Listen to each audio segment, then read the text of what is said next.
Okay, good morning. Good morning, everybody. Welcome to. Oh my god, I just realized what that tree is. They gave us a new tree, and it hadn't. It was like too small for me to tell what it was. Like, what kind of tree. And I just realized what type of tree it is because the blossoms are coming in, and I'm not super pleased. Not super pleased about it. Anyways, welcome to morning medley number 158. It is 9 a.m. on a Tuesday, which means it is garbage day. So there is going to be some mild interference, some noise, about halfway through the stream. I apologize in advance for that. I'll apologize again while it's happening.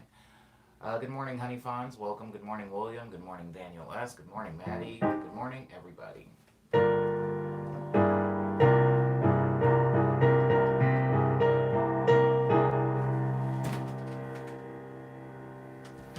Almost forgot my smoothie.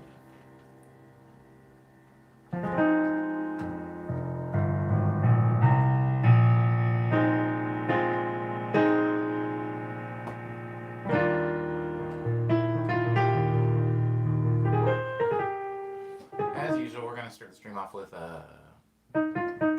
Spring Street. Good morning, Liana. Good morning, Mariah. How was work yesterday, Mariah?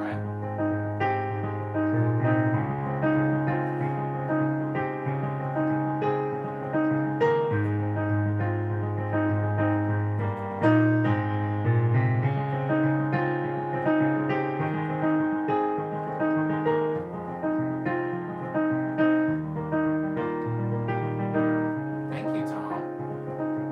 I'm glad you like Spring Street. I can't remember who suggested that I open the stream with Spring Street every day, but whoever suggested that, thank you. I wouldn't have been able to decide on a song myself.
called Spring Street.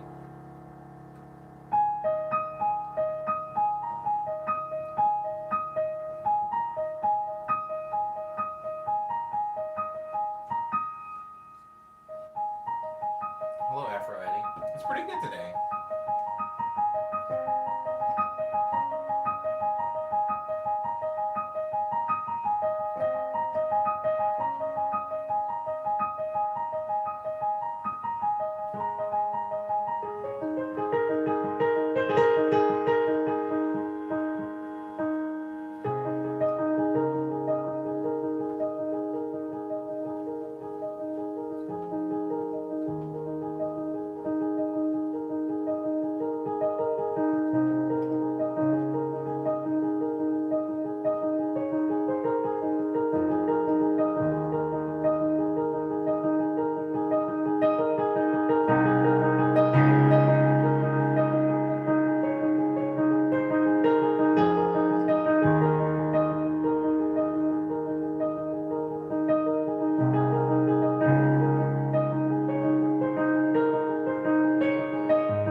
Good morning, Jaime.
Who's for?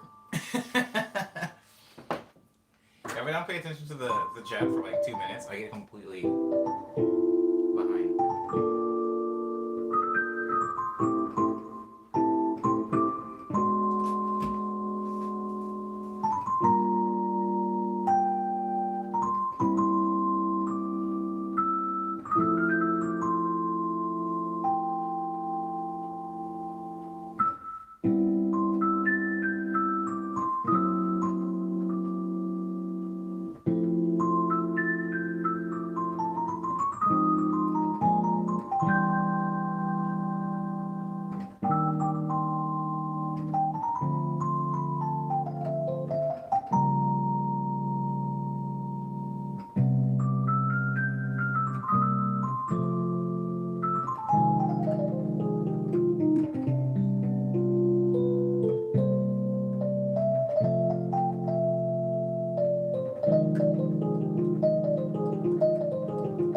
That's so funny. There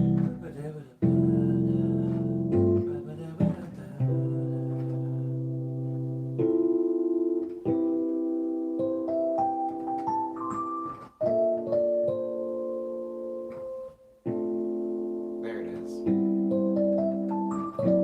There it is.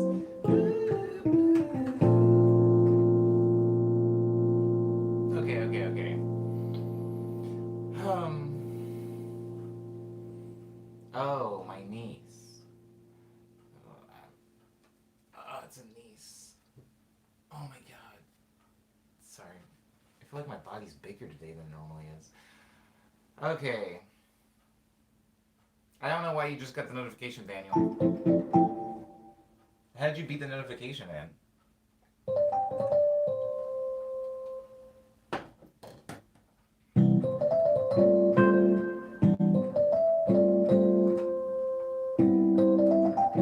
There it is.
Up to a higher one, maybe. Yeah. Okay. I haven't played Animal Crossing in 2 weeks. My villagers probably be mad at me. Is 2 weeks a long time? Asking. Seriously.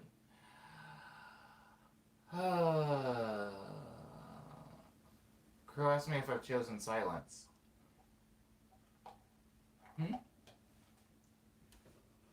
What's that now?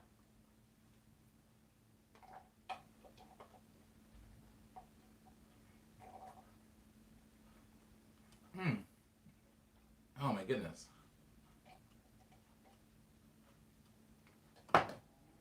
Sorry, I wasn't paying attention. Somebody asked what the name of the song was. I think it was Umbe. Was it Jumpin' Jaybird, Umbe? It might have been Jumpin' Jaybird. That was the name of the song. That one.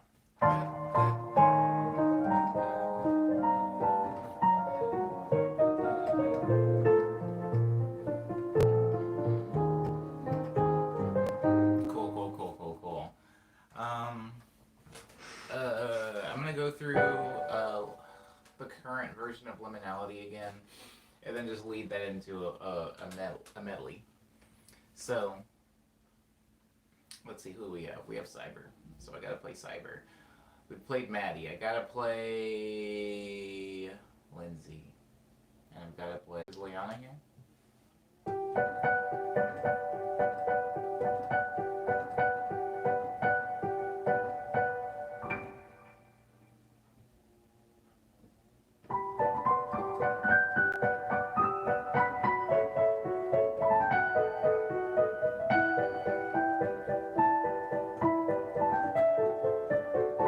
I have not published Jumpin' Jaybird.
So yesterday I was messing around with a drum pattern and I use this chord progression.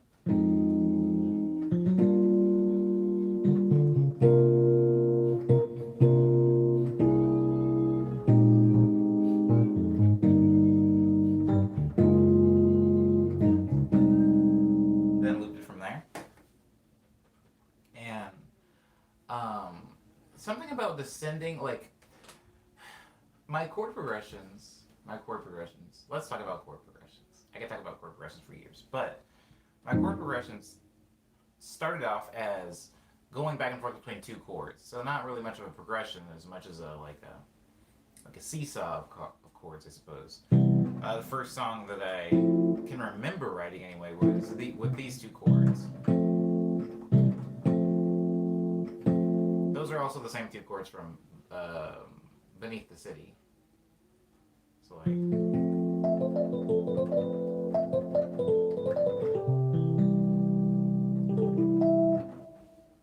And so, it was pretty simple. I started adding 4-chord progressions just by adding chords between those chords. So instead of going from,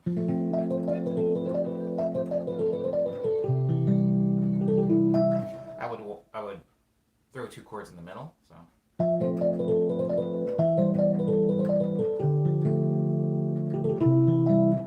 So now there's 4 chords in. But it didn't get too much more complicated than that for a while. Do I still remember the first song I ever composed on my own? It's hard, right? Because when I first started making music, I wasn't really making songs. I was just simply coming up with cool ideas in my head, like melodies or a chord progression or a bass line. I would go and figure them out on a keyboard, and then I would feel satisfied, and then I would go about the rest of my day. And I would go on to either forget the idea or maybe later incorporate that idea into something else and then forget that. But there wasn't a lot of like me forming actual songs, just because I didn't have any recording software, and I also didn't really have any sense of what a song was. I don't know.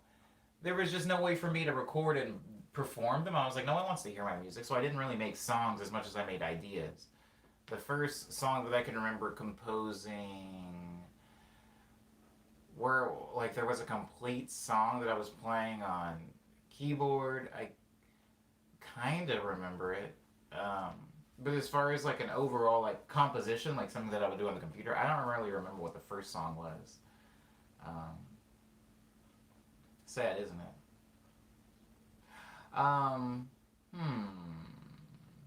Anywho. So that's what the chord progressions did. So this other thing started happening, where when I wanted to make chord progressions interesting, sometimes I would tack on a small variation to a chord progression just so that it doesn't become a loop. Hello, Sharp. Welcome back, and good morning to you. A good example of this is.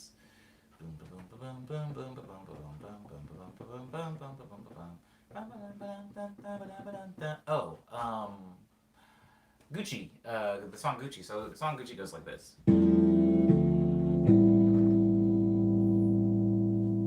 And it starts that same thing again.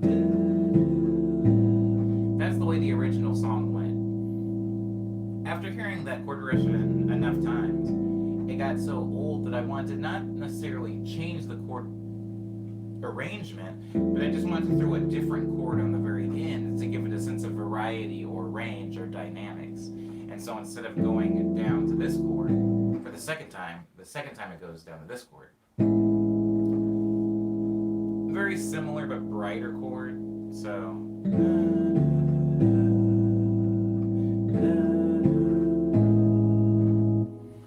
and so I started doing that to chord progressions.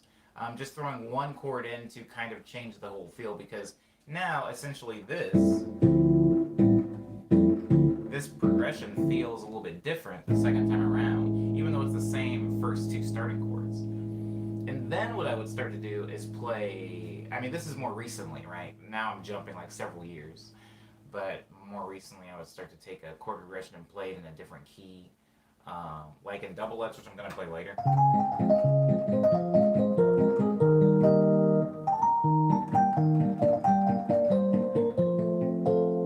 Or in the unnamed song.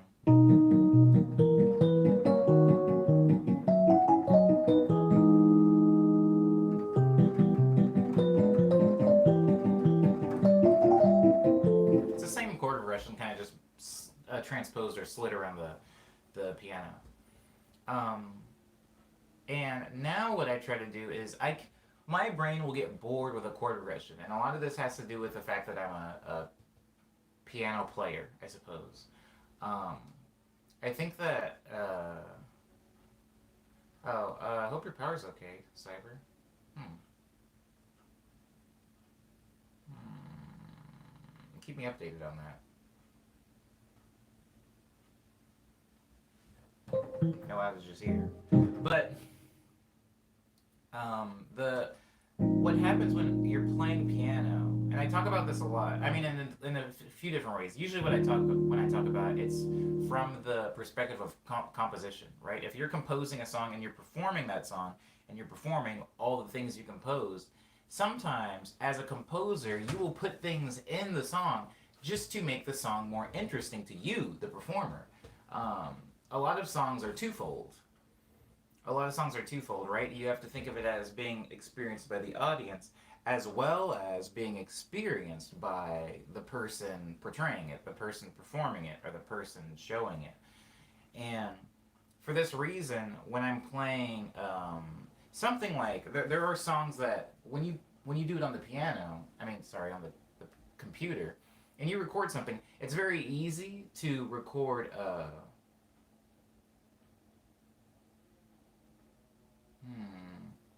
I hope the power. I hope you get the power thing situated, Cyber. I'm sorry. What was I saying? So, if you go over to the computer, if I plug this keyboard into the computer and I have a loop going, and I hit for Gucci Gang, for example.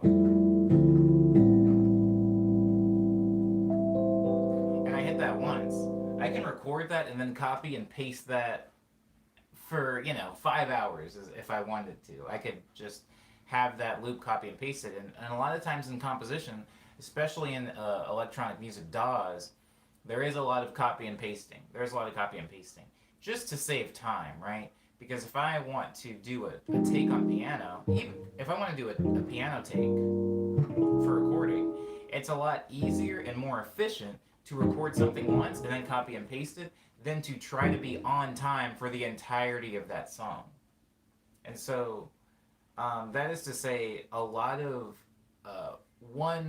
solo parts in a composition can sometimes become a little bit monotonous because they're not necessarily there to be interesting, but they're there to be a part of the whole when it comes to the composition.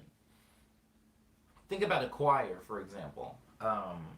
If you are in a choir, if anybody in this stream has ever been in a choir, or, even if you haven't, if you've listened to a choir, it doesn't take a genius to discern that not everybody is hitting the wild notes, not everybody is soloing, not everybody is the lead.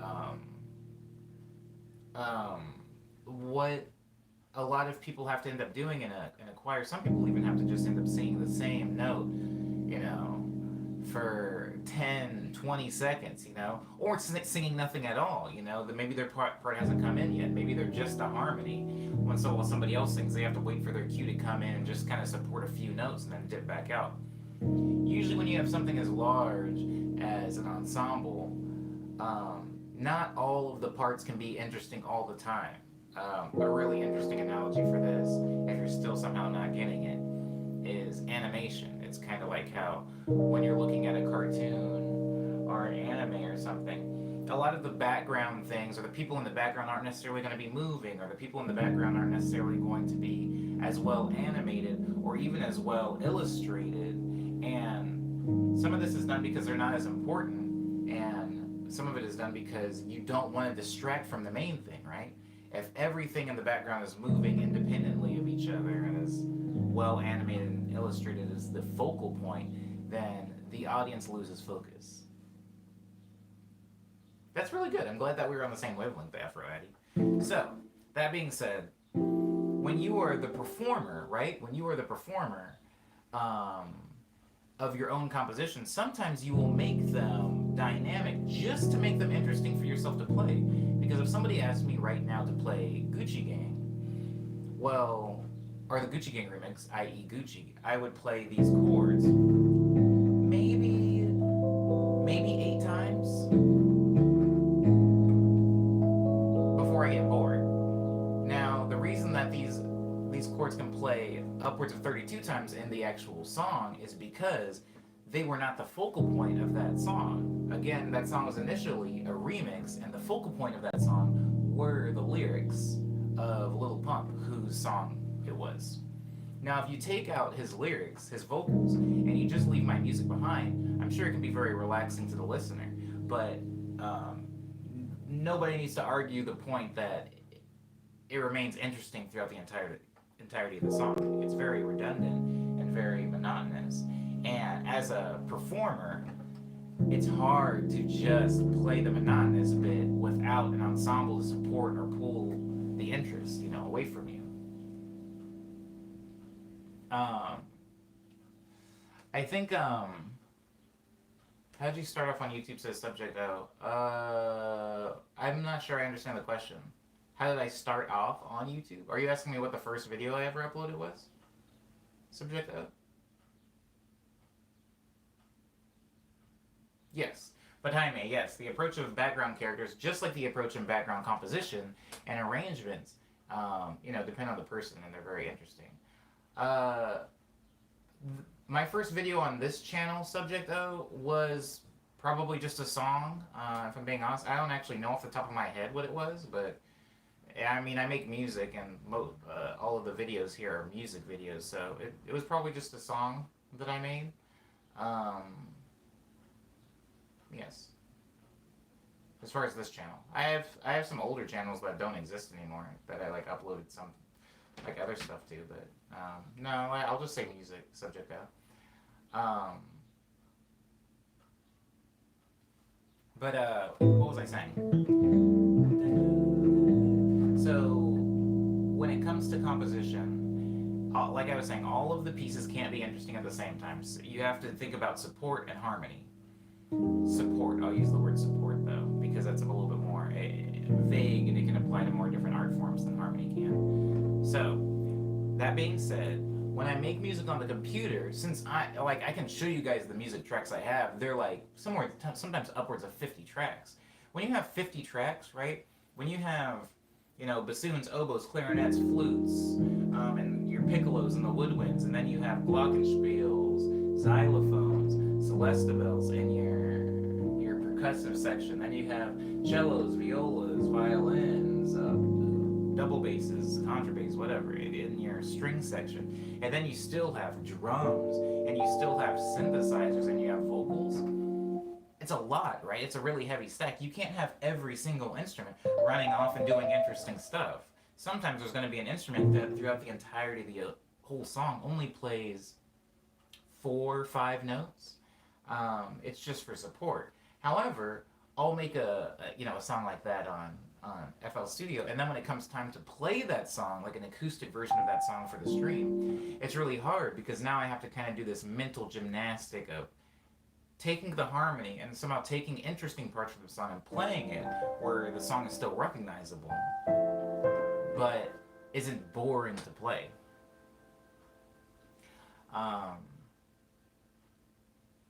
So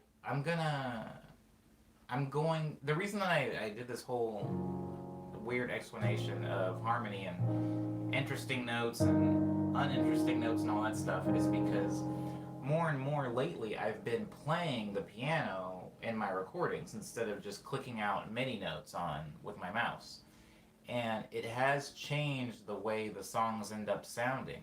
I think that a good kind of way to get a different sound out of myself would be to change the process that I use in order to write music. And one of my main processes has always been clicking out the notes, doing MIDI that way. I've only recently kind of started doing the piano into that. But translating songs from piano to the computer is a lot easier because it's expansion. Transferring the songs from the computer to my hands on the piano is a way more difficult process because it's compression. Expansion in music is always easier than compression in music, and this might also apply to some other art forms as well. I'm currently working on a game soundtrack, Joshua Cryer, and I've worked on one in the past also. So yes, is the answer to your question. But, but,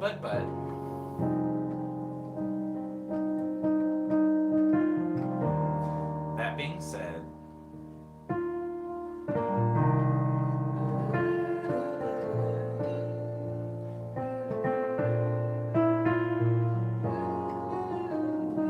something about piano and keyboard, because I'm a chord person, I like chords. And I was just talking earlier before we really got into this. Can't talk about it actually at the moment, Josh Cryer.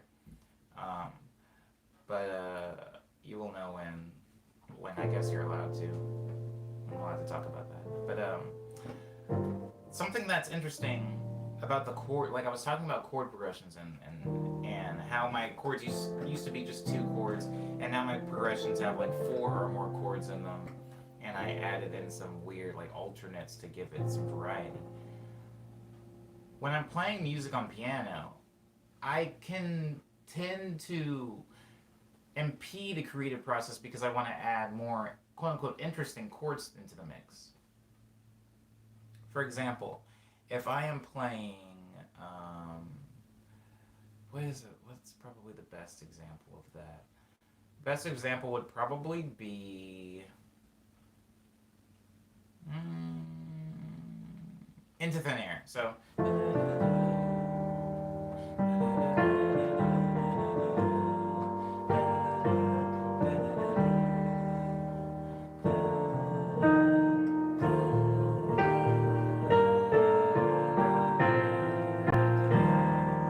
See how the chord progression, the chords don't necessarily sit in one place for very long.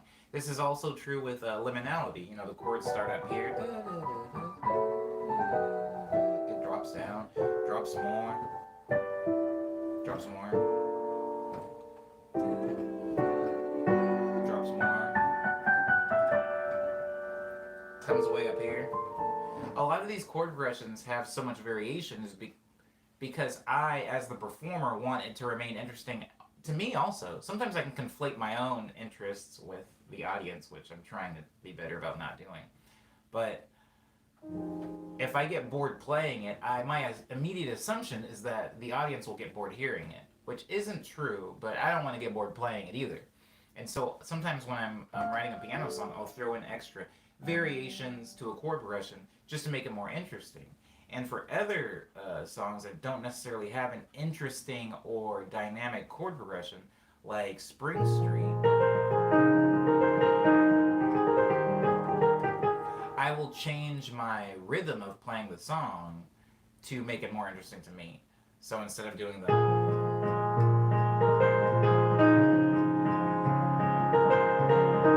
can do like one of those. Or I can just not play the initial melody and play around it instead with the same chords.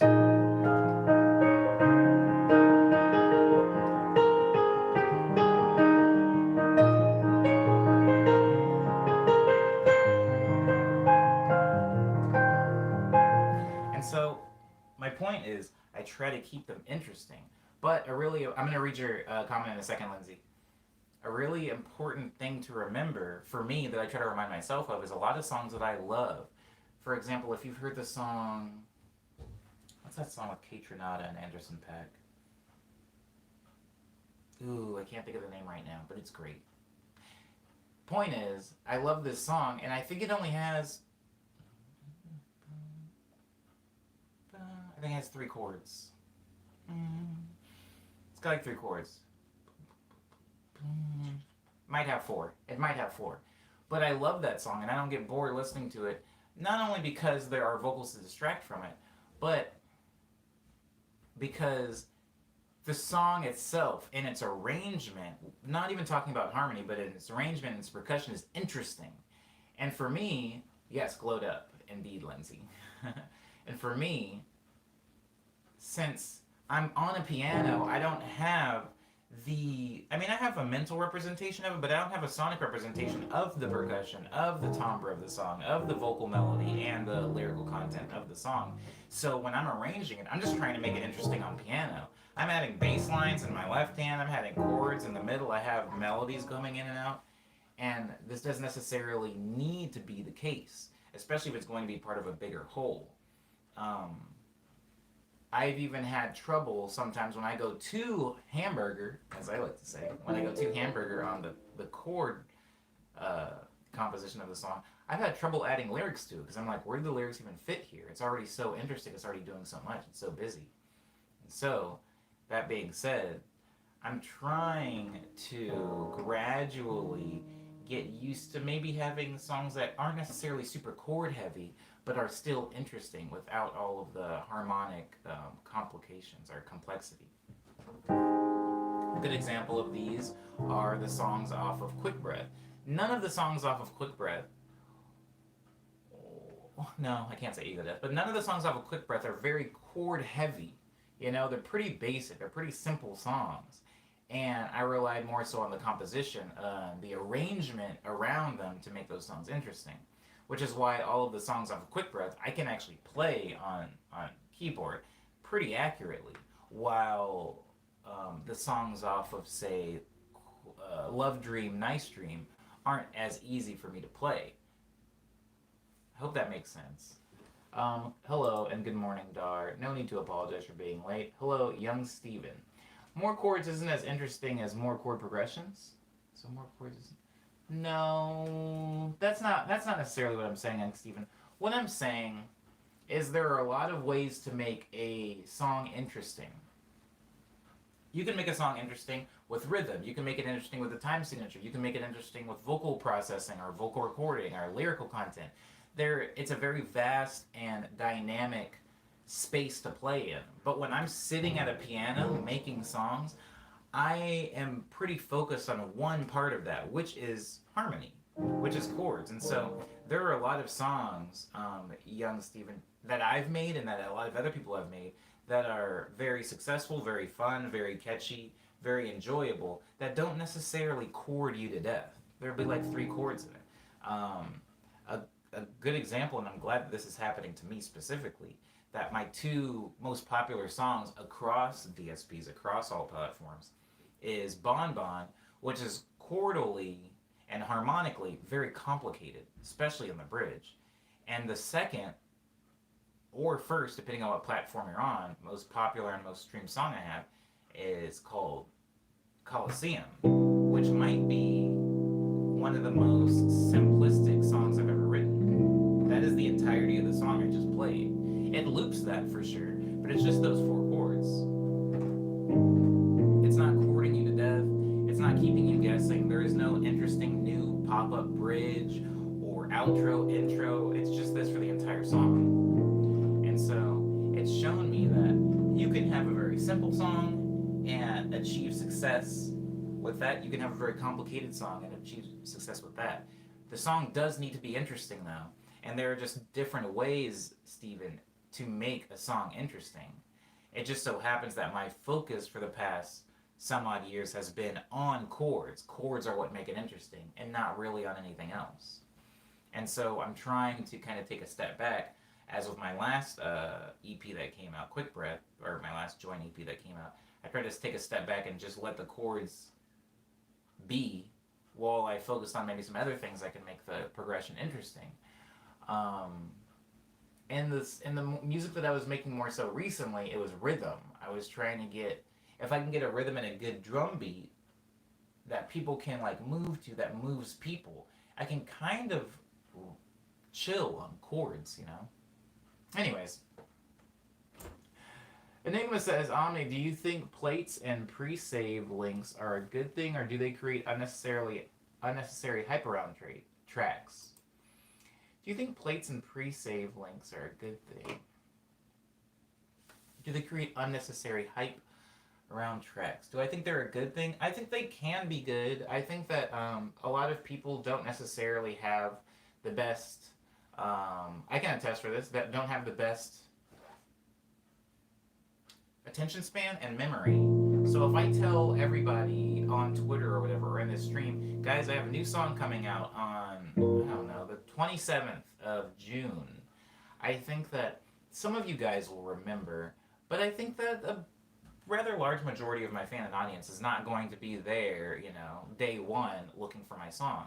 And so I think that a pre-save, from an artist standpoint, doesn't necessarily, I don't even know if it's supposed to necessarily build hype, but it's supposed to guarantee people remember. It's like an RSVP for a wedding or something like that. It's like, hey, commit to this thing for both of our benefit, please, so that you can hear it when it comes out and that I can get whatever revenue or notification that people actually care about the song. It's kind of like that. That's how I see the pre-save thing. I've never done it myself, Enigma. I usually just tell people something's coming out. Some will know, some will forget, and then I just keep saying it. Like, I still, every stream, Enigma, say that Quick Breath and Ego Death is out, and still, everybody that comes in the stream has not heard them. So, I don't know if it builds hype. In my experience, it's just kind of like an RSVP. People just want to make sure they want some type of certainty. A guarantee. People like guarantees. I'm going to keep the stream going, but I'm going to get lunch. Focus on the road. Thanks for the insightful explanation, says Cyber. Thank you. Thank you, Cyber. I hope your power gets figured out, and I hope your lunch is really good. And I'm glad you're being safe and focusing on the road. I'm scrolling up a little bit because earlier Lindsay said in graphic design, they really push the importance of hierarchy, whether it's color, scale, direction, space, depth, but the whole point is to guide the eye. It seems that all the stuff you've been talking about is to guide the ear, sort of. Absolutely. It's a very, very succinct and accurate parallel. There are certain things in songs that I work very, very hard on that take me hours to create, but because I'm intentionally guiding the ear away from it, people don't really notice it. Or some people do. And whenever somebody does, I'm always blown away. Like Jaime's notice of the transition in Love Dream yesterday. Jaime says, I'm sorry I had to step away from the stream for a moment to watch Omniclaws 2012. That was an experience. I'm so sorry you had to see that, Jaime. I apologize. Apologize forever. Somebody says, Omniboy. How do you pronounce you name? Oh, Omni. I mean, Omniboy is my stage name. So, it's just Omni with boy attached to it. If that's what you were wondering how to pronounce. No, Jaime. Oh man.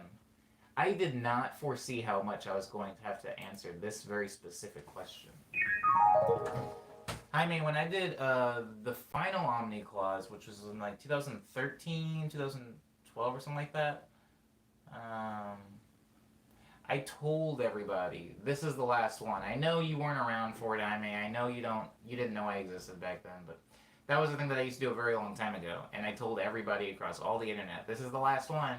However, since I got further immersed in my music career, people would dig back and they would find the video and they would go, hey, are we getting one for 2015? And I'd say, no, I ended those years ago. And they'd say, 2016, how about it? And I'd say, no, I ended those years ago.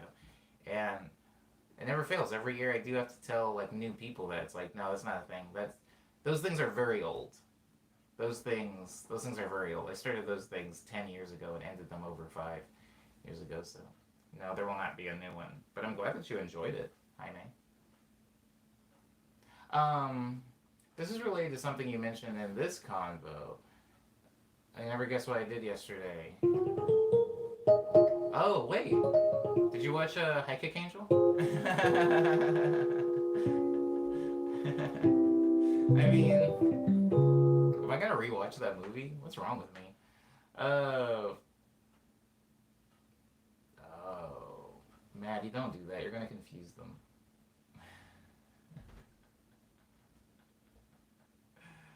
Yeah, I'm glad that I'm predictable. I played Ghost Me on piano. No way. Hey, check you out. That's really funny. You know why that's funny, Lindsay? Because I guess technically so did I. Technically so did I. Like 2 years before it came out and a lot faster. But I'm trying to think.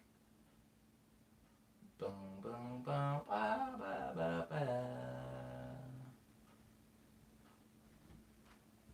Yeah, for sure, for sure. I'm glad that you can play it. I like the idea of somebody playing a song, and then somebody hearing that song slowed down and like warped, and then learning the warped version. I'm assuming you learned the warped version of of that. Wow, my nose itches all day, all day. I mean, it says only reason I just found it now was because someone in stream asked about how you started on YouTube, and I went to what your older uploads were. Word, word, word, word, word, word. You know what's really sad? Honey, I had an older YouTube account, and I had a lot of videos on it, and they're just gone. Like, that whole YouTube account is gone, and I don't really remember which email I was using, and I've tried to contact YouTube, but they're less than helpful. Their, like, customer service is really bad. And so it's like, I lost a lot of, like, songs and stuff like that, like, videos that I made. Real sad. Anyways, Lindsay says, and I figured out what key it's in, which is very sassy for a music theory baby like me. Hey! I like the term music theory baby. I must be a music theory fetus. Enigma says, is ripping unreleased plates or music... Okay, hold on. Is ripping unreleased plates or music but never sharing it or playing it to anyone but yourself okay?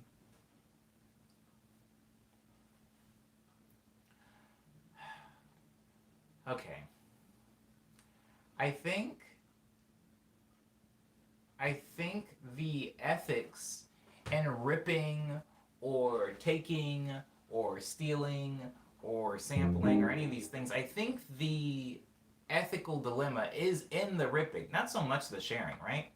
It would like if you said, is it okay if I steal this sandwich if I do not eat it?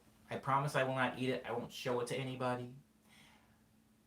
I just want it in my room. And then you steal the sandwich and you put it in your room. I don't think that the person in the deli is so concerned with what exactly you're doing with the sandwich once you leave the place. It's that the sandwich is stolen altogether. But that is a good question, though, Enigma. Because I've even thought about something similar myself. I thought about if somebody, like, they're like, oh, Omni, is it okay if I sample Spring Street? And I'm like, no. And I'm like, no. But they do it anyway, but nobody ever hears it, and they never release it. Only they hear it. It's just for them in their bedroom. Then was a crime truly committed? And I would say yes. It's a less egregious crime than them uploading it, but it's still like, yeah, I don't like that. It's interesting though. I like this. I like thought experiments. Daniel says, Omni, do you ever resample from other songs? Oh, you weren't in yesterday's stream. I actually got that question in yesterday's stream. So, Daniel, I don't know what of my music you've heard. I don't know, like, when I say what of, I don't know, like, if you've heard Lush Dream, if you've heard Nice Dream, Love Dream, if you've heard Speed Dream, if you've heard Signals, Tall Tales, if you've heard Daydream, if you've heard Ego Death, Quick Breath. I don't know exactly what you've heard of my releases, so I don't know what I can accurately reference here, but there are quite a few of my songs that sample my songs, that sample other songs of mine. For example, earlier in the stream, you might have seen Lindsay say that they can now play Ghost Me on piano. The song Ghost Me on Piano, which is off of Lush Dream, is a sample it's a sample of the song Thumper off of my EP Daydream. So I released like an album, whatever you want to call it, Daydream, in 2017. And then in 2017, oh my god. Wow. Time flies. 2019 was Ego Breath, Quick Breath. 2018 was Lush Dream. 2017 was Daydream. Oh, Christ. So anyways, I put out a song called Thumper in 2017. In 2018, I sampled that song to make another song called Don't Go. This is not the only time I've done this. It's not the last time I'm going to do this. I do this a lot. The reason I do this, Daniel. Well, hold on, Daniel. I'm gonna get to the bottom of the chat, but I am gonna go on with this conversation because I do like it.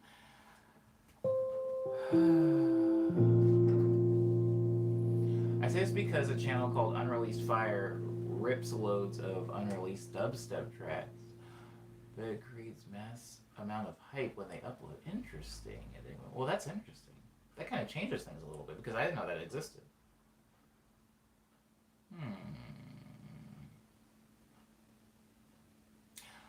Um.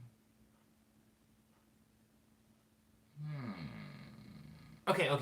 So what I was saying with Daniel S. The reason I do this is because somebody was like, I need jazz samples, please. Where can I get the jazz samples? And I was like, there's not a place where they're getting the jazz samples. They're just stealing jazz records. Anyways, they needed the jazz samples, and I was like, oh, that's interesting. People that don't even necessarily listen to jazz music, that's what's important. There was a lot of people that was like, I want to sound like Nujabes. I want to sound like... I mean, I guess any lo-fi hip-hop producer. And they were like, ooh, jazzy samples. I love them. But then when it came to like finding jazz samples, they were like, where do I find them? And I'm like, you find them where jazz music is. And it wasn't until then that I realized these people didn't even listen to jazz. They didn't listen to jazz music. They just wanted to sound like... Anyways, so my answer to that was, I was like, oh wait, I have a whole jazz EP. I made an EP called Signals that has like a bunch of jazz songs on it. Like Love Letters, or Signals, or Winter Heart. And I was like, I could be sampling these songs because they have jazz songs in them, like jazz piano with upright bass, with like the jazz drum set. They had it. And so I was like, oh, I can just sample these songs. So I was making, essentially, this lo-fi hip-hop sound out of jazz samples from jazz records that I had made. And when I started doing that, and I went to my distributor, and I looked at all the songs I had made, at the time, I had about, like, 110 songs released, and I was like, why am I making new songs? I mean, within reason, I was like, I'm making so many new songs, everybody's sampling stuff, I could just pull from my old own songs and sample things. And so I started kind of, like, cannibalizing my own songs and seeing what I could turn them into, and it really did unlock like a new sound of mine, which I'm still playing with a lot. So, yes. Yes, Daniel S. I do sample other songs. I just make sure that I made the song that I'm sampling. Daniel Dubular. This doesn't have Japanese letters on it. Ew, gross. Where's the kanji? Can't be cool if there's no kanji on it. Oh, man. I just wish that... Oh, whatever. Never mind. I don't want to say that. Jaime says, yeah, apparently the original Gaia folks came back and have tried fixing everything that went wrong. Their only problem now is that they don't have many active users as they did back in whenever. I think that Gaia doesn't need saving. Can we just let it die? Gaia was so great. I think I would like Gaia more if it were fully dead. I would like it if it died the death of MySpace, or if it died the death that I wish SoundCloud would die every day. Like, something about death makes you good. Like, Vine being just gone, it kind of makes us go like, dang, remember Vine? I wish we can dang remember Gaia, but it's still here. It's still here. It's just so... Just go away. I liked its like, catastrophic economy crash. I loved the economic crash of Gaia. It was beautiful. It was actually beautiful. I like seeing things like that happen in a controlled, fictional space. Like, obviously, America's economy isn't great right now, and it sucks for a lot of us. But if it were just a simulation, that would be fun, which is what Gaia was. It was fun, but yeah, I haven't been back there in a while. I met my second girlfriend on Gaia. Well, no, that's not true. That's not true. I met her in school, but I asked her out on Gaia because I was an idiot, and that seemed like a good idea at the time. Anywho, this song is called Double Wets. It was named by Leona. Oh, hold on. Why wait? Where's that harmonica sound that I like? I could do it for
I'm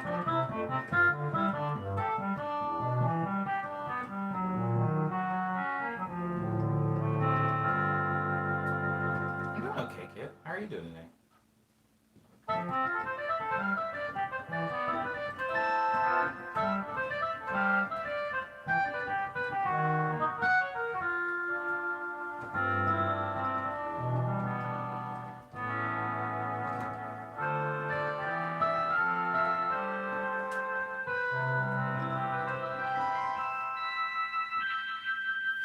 Good morning, Bobby.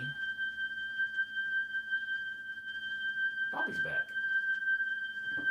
Sorry.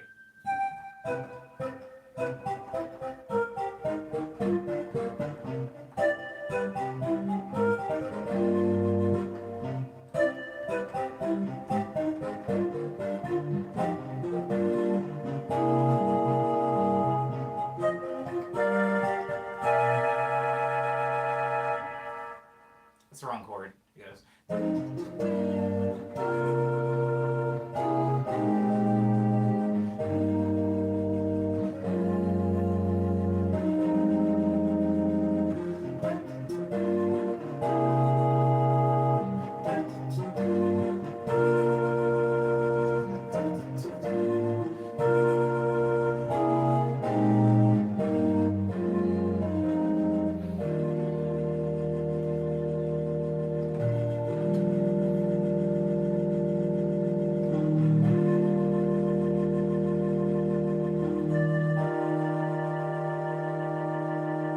I remember Kit working at Target.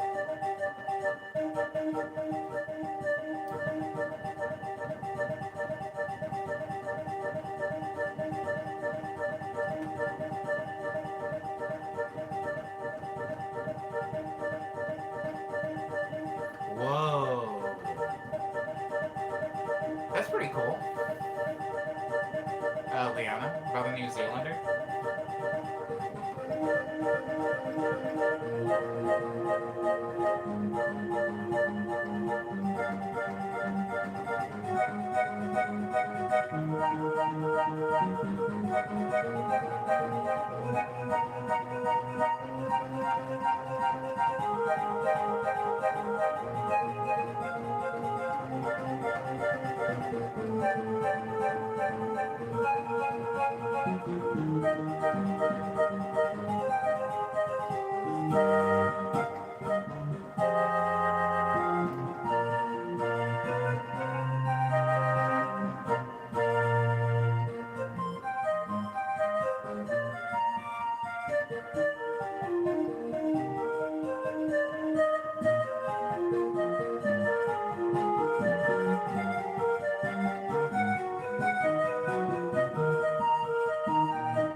Sarah says, do you want to talk about recent events and let some feeling out?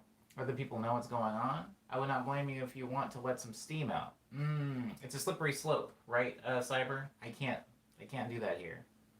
I can't do that here. At least not right now. Not right now. But I appreciate you for being... Oh, crap, what the heck? Bobby. Sorry, I got stuck in a thing. I got stuck in a thing. I didn't see anything. Hold on. Oh, Bobby wants me to buy dinner. Oh, what the heck? Oh, okay, you saw it. Oh, now I see what's happening. First of all, thank you, Bobby. I appreciate you. I always appreciate you, Bobby. But secondly, I think I'll be okay. I think yeah, I can't really. I don't want to get into it here. I think there's a. I think the. I've been a protector of the vibe and the morning medley, and if I do decide to really dig deep into what's happening, I don't want it to be in a morning medley. I would much rather have a completely separate stream set up specifically for that. I would have like Omni's like angry corner or something, but I just don't want to. I like that Lindsay's gotten better at, or just really good at identifying vanilla within the first few seconds. I think yesterday was the longest I've spent in a public space since Corona started, so it was a little overwhelming. I feel you, Kit. What did I do? Yeah, I kind of had that Sunday. I did that Sunday. I went up into Hollywood for like a march, and it was odd to say the least. Hi CXY, welcome. Young Steven says, is this all from one EP? Yeah, what I was just playing is from one EP, Young Steven, called Ego Death. The first song was called Vanilla, the second one was called, well, Ego Death, as the name of the EP would imply. I'm really glad Ego Death is in the mix now. It's such a gorgeous song. This is so weird. I'm going to explain why this is weird when I get to the bottom. Thank you again, Bobby, though.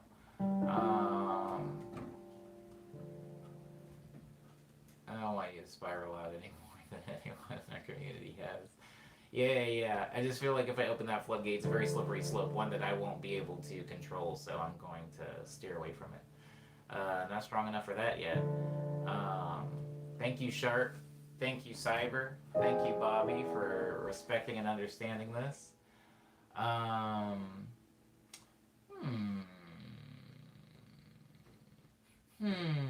Okay. I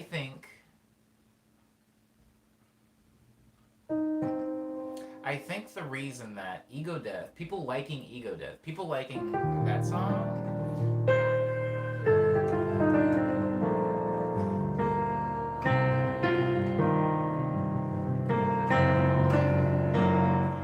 the reason that song, people enjoying that song surprises me is because when I made Ego Death, so for those of you that have listened to Ego Death and Quick Breath, this conversation will be, or this topic will make sense, I suppose.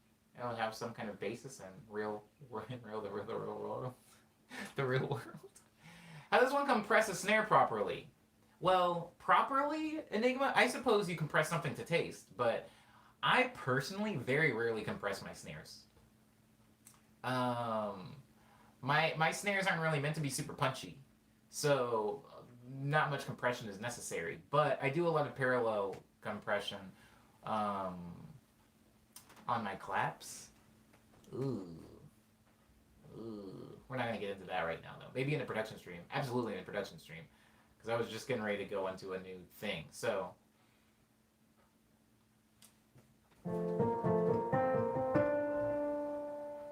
So, when I made Quick Breath and Ego Death, this is no longer a secret.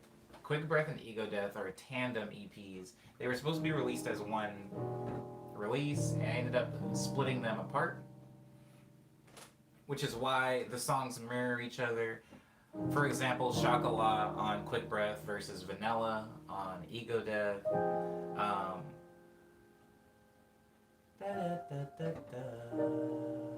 Open up versus close down.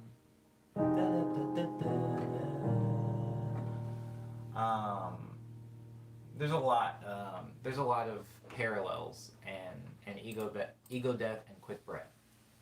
Can you play close down? I will play close down in one moment. I guess I can like mess around with the chords while I'm talking about this. It's not that important.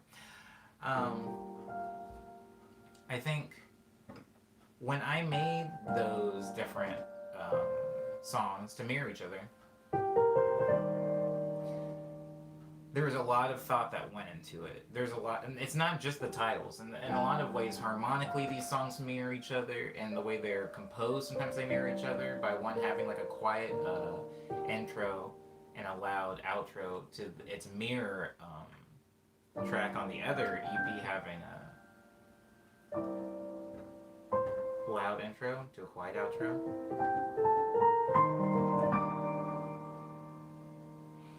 So, I guess the reason that I am surprised that people like Ego Death is because I had a really hard time figuring out what to make Ego Death.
I think a lot of the songs, like I said, mirror each other. Now, when I'm making a song, when I'm making an EP or a collection of work, I will usually have a name, a track on the body of work that carries the name. For example, Nice Dream, its intro track is called Nice Dream. Love Dream has a track on it called Love Dream.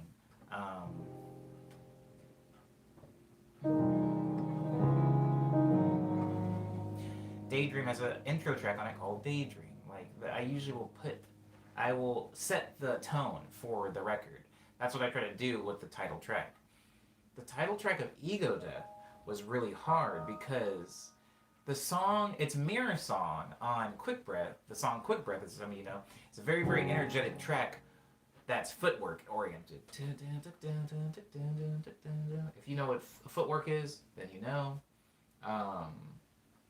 Oh, Bobby says, hold on, pause for this really quick. Bobby says, hey, honey, I asked my friend a while ago if she knew you, and it blew my mind that you guys had talked before. Her name is Mothika. Yeah, I know Mothika. We go way back. Wow. Wow, yeah. Me and Mothika's paths have crossed a lot. Because Mothika is from Oklahoma, and I met a lot of Mothika's like friends from Oklahoma while I was there. And then Mothika moved to New York City, during which time I was touring in New York City, and I hung out with Mothika and some friends. And then Mothika came out here to Los Angeles, where I live, to play a show. I went to her first show out here, and yeah, we talk. She's cool. We have like a weird relationship. Because I feel like I know a lot about her, but she doesn't know anything about me. Mothika's one of those people that doesn't ask a lot of questions. I like that. Anyways, yeah, I'm familiar with her. She's very fun. She's very fun. Crap, what was I saying?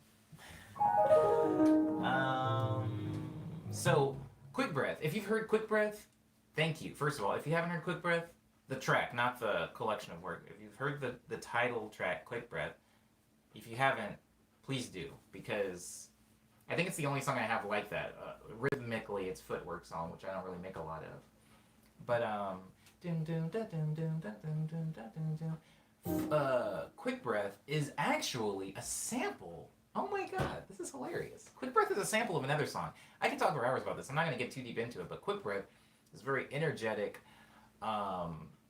emotional song, kind of, not necessarily about a breakup, but kind of just about parting ways with somebody.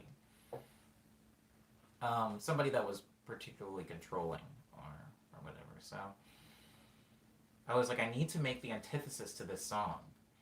And it has to be called Ego Death. Now, some of you that listened to my Double Lab interview, like the radio interview that I had, I talked about how Quick Breath Ego Death was about anxiety attacks and just overall the cyclical nature of anxiety about, or, I mean, you could even make it more vague and more applicable and relatable than anxiety, but for me personally, it was about anxiety, where Quick Breath was, you know, hyperventilating, and Ego Death was kind of just losing all detachment from everything in order to calm yourself down. Sometimes you can't calm yourself down naturally by seeking solutions to your problems. Sometimes you kind of just have to like disassociate, which is not by any means a healthy way to deal with trauma or anxiety. It's just the way that I've dealt with it. So when I made my music, I put my solution in it. And so Quick Breath being very much the embodiment of that, very quick footwork style song about somebody that was a literal source of anxiety in your life, and then moving over to the antithesis track on Ego Death called Ego Death. I was like, how do I make the opposite of that? Do I make it a love song about somebody who is relaxing, or somebody who represents security and safety? And I went with this chord because of Vanilla leading into it, right? I was like, so what can I do with that? And when I started playing that song, something that you'll notice about this song is there isn't a lot of looping. There's not a lot of hard looping. That song is all played with each instrument in one take. So I went with the piano and I played those chords and was just feeling it out with the drum.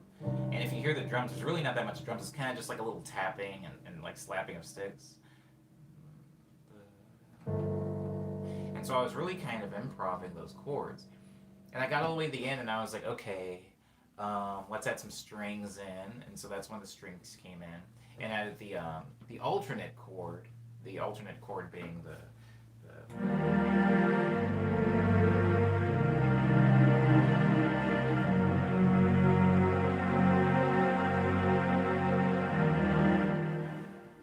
so I did that. And then when it came to the actual melody, I actually didn't know how to do like a good one take melody, especially with harmonies and stuff like that. So what I ended up doing is I knew that this, I don't know necessarily what the name of this key is, but I knew that no matter what chords I was hitting, I could play these notes. These are the notes that I could hit. Those are my notes.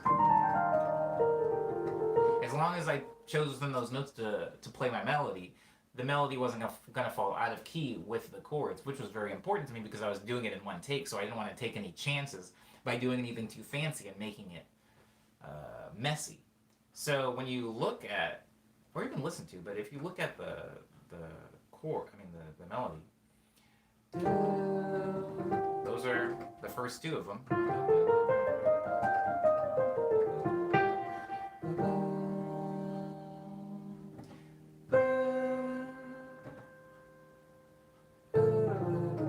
It's just me walking down.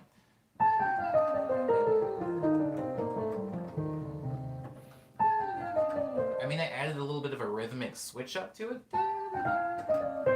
instead of just playing it straight, but that's all it is. And then when I got to this chord, I was like, I was just notes that were still in that key. There was a bit of fear in that melody, in me playing it. I was afraid of playing something that sounded wrong. And since I wasn't allowing myself to do several takes, I played it very, very safe. And when I got to the end and I listened back at that song, I thought to myself, this song is kind of nothing. And I don't mean nothing in that it's bad or nothing in that it's boring. As in this song is a very kind of bass expression. I made the chords that felt like chill, relaxed chords, and then I made a melody that felt safe. Oh my god, this is ridiculous, guys. Oh, hi, Oni. Hi, Oni. But I kept letting it. I kept letting my melodies be safe and letting the chords be safe, and I was like, what's more of an embodiment of security than playing safe? So I didn't do anything that was too wild in that song. And then when it came time to the lyrics, I was like, what do I need to say to let people know that this song is a calm song, a song about serene relaxation, a song about I've found my place now. And I was like, and I listened back to Quick Breath, and I was like, Quick Breath is really wordy. I'm just like saying a lot. What if I just said nothing at all? And that's why Ego Death has no lyrics. And even when I listened back to Ego Death upon release, I thought to myself, this song is possibly the most forgettable song on the collection of work because it doesn't have those lyrics. It doesn't really have any lyrics, and there's also nothing particularly interesting happening. And so I prepared myself for people to just kind of glaze over it, which would have been fine. But the fact that people enjoy the song, or at least in the stream, as much as they do, is kind of weird for me, actually. I didn't foresee that.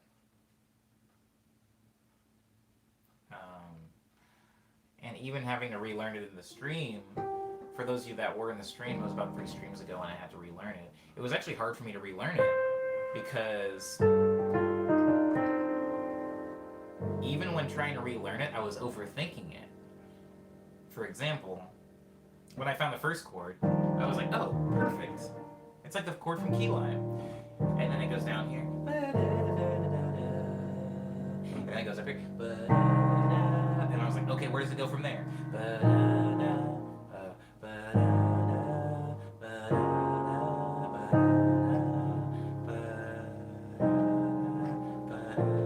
I kept looking for it. And this other magical mystery 4th chord, but there is technically no 4th chord. I mean, the 4th chord is just the 2nd chord played again. It goes to no.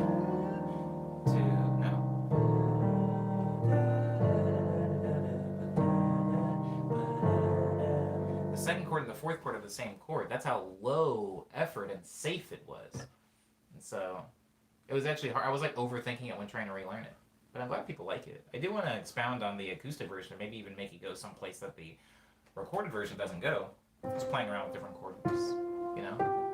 I don't know if that would ruin our, taint the, I don't know, the pristine nature of that song. Okay, thank you, Kit. Thank you for listening. It's, I don't want to bore anybody. I know that's not necessarily music. Daniel Dubular says, it's like a harmonic Easter egg. Well, wow, you talk like I think, Daniel. This is dope. Yeah, it's like a harmonic Easter egg. Okay, that being said, we did Kit's song. We did Lindsay's song. But we didn't get to Cyrus' song, did we?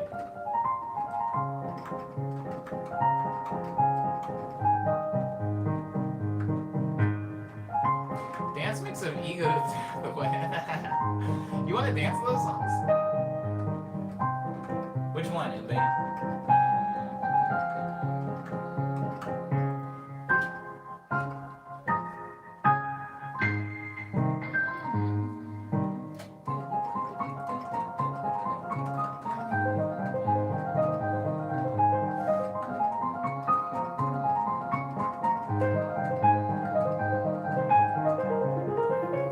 Footwork EP with.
ego death, to be honest, says Umbe. I can hear the bass for dance tracks when I listen to it for whatever reason. That's so interesting, Umbe. Your mind. That's the mind of a creator, baby. That's the mind of the creator. That's creative mind right there, Umbe. What kind of music you make, Umbe? You make dance music?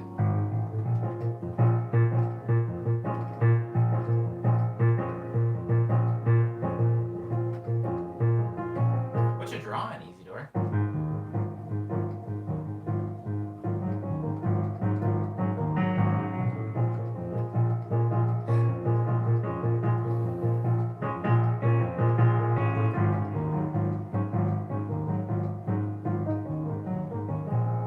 Jaime wants to say, oh my god. Jaime likes Wake Up. Oh, Jesus Christ. Okay, Jaime. So Wake Up is also a song that only exists on the recorded version of Love Dream. Wake Up is the first song historically that features my vocals. I wasn't singing. Oh my god. I wanted to do that for every dream sequence. I wanted every dream to wake up. I wanted Nice Dream to have a wake up track. I wanted Love Dream to have a wake up track. I wanted Speed Dream to have a wake up track. I wanted Daydream to have a wake up track. Do you find a home? Somebody wanted me to play Home in a previous stream. I think it was Mariah. Anyways, I wanted to do that every single time, but I ended up not doing it because I thought in hindsight that the Wake Up track was cheesy, so I'm glad that you like it, Jaime. I basically have a TED Talk about love and its fickle nature and why that's not the worst thing in the world. You should come back and listen to Over and Under on this recording and then speed up the playback to 1.5 times to hear really fast piano scales on the way. Oh! Whoa, what?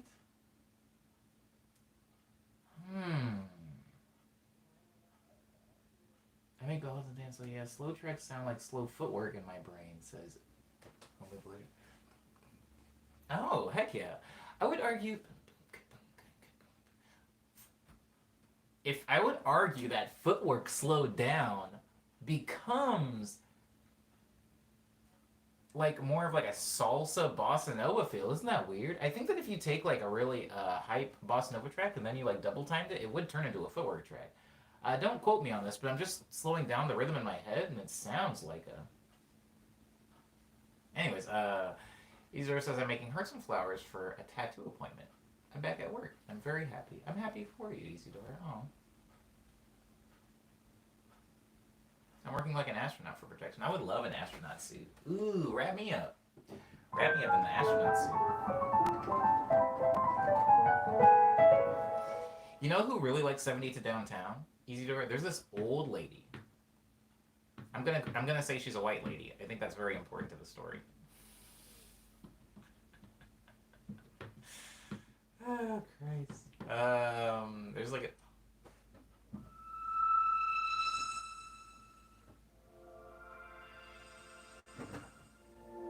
Since when do I have that sound? Anyways, there's an old white lady at the train station that loves the song 70 Downtown. Anytime I would ever play it, she would always come up and say, "Oh, thank you for this." And she would try to give me tips, and I was like, "Lady, if you give me money, they will kick me out of here. They'll think I'm busking." So she would she's gotten me kicked out of there a few times, but I mean, I get it. She wasn't doing it on purpose. I mean, she was. She's freaking like a devious mastermind because she really made me think she liked me, but she would like put $1 on the top of the piano, and I'm like, don't do that. And sometimes she would sneak and put like $1 like behind me on the piano bench, and then they would kick me out. You're not allowed to do that. You're not allowed to collect money at the Union Station. So, but she really liked that song. Don't know why. Hope she's okay wherever she is. What are these sounds? Sorry, guys. I barely know this keyboard.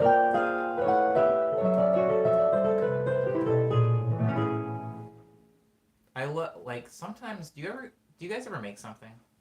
Of course you do. You're all creators. You guys ever make something and then you look back on that thing and you think to yourself, what was I thinking?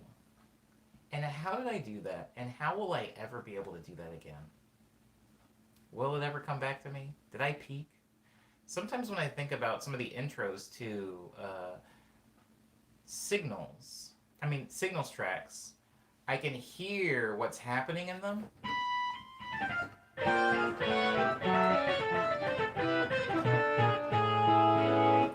And I realized that the reason that they sound like that is because I was listening to so much bebop when I wrote that. And it's hard for me to get, like, these weird intros.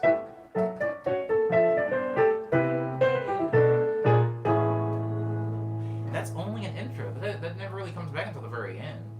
It's interesting. Anyways, this song's called 70th Downtown.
One day I'm gonna come in here and it's gonna say 100 people. Moonbay. What a messy stream that would be. I feel like part of the reason that I'm able to keep any type of wrangle hold over the stream is because it's only usually roughly around 20 people. It's very nice, very conservative little bunch. Conservative. Anyways, he says, I don't know how big-time streamers do it, to be honest. I think that big-time streamers... let's talk about big-time streamers. I've been dying to talk about big-time streamers. I think big-time streamers do something that everybody naturally does when they're in a large group setting. When I was a boy, when I would play songs in the context of a large venue, I stopped seeing the people as people. They slowly get more and more reduced. And this isn't to say that big time streamer, bad time streamer. That's not what I'm saying. Big time streamer doesn't necessarily mean bad time streamer.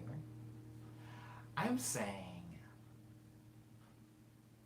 if anybody is overwhelmed with people or anything, they eventually have to reduce. It's just brain, baby. It's brain work. They got to reduce the people. I can remember when I hit 100 followers on Twitter, and I thought to myself, Hollywood, here I come.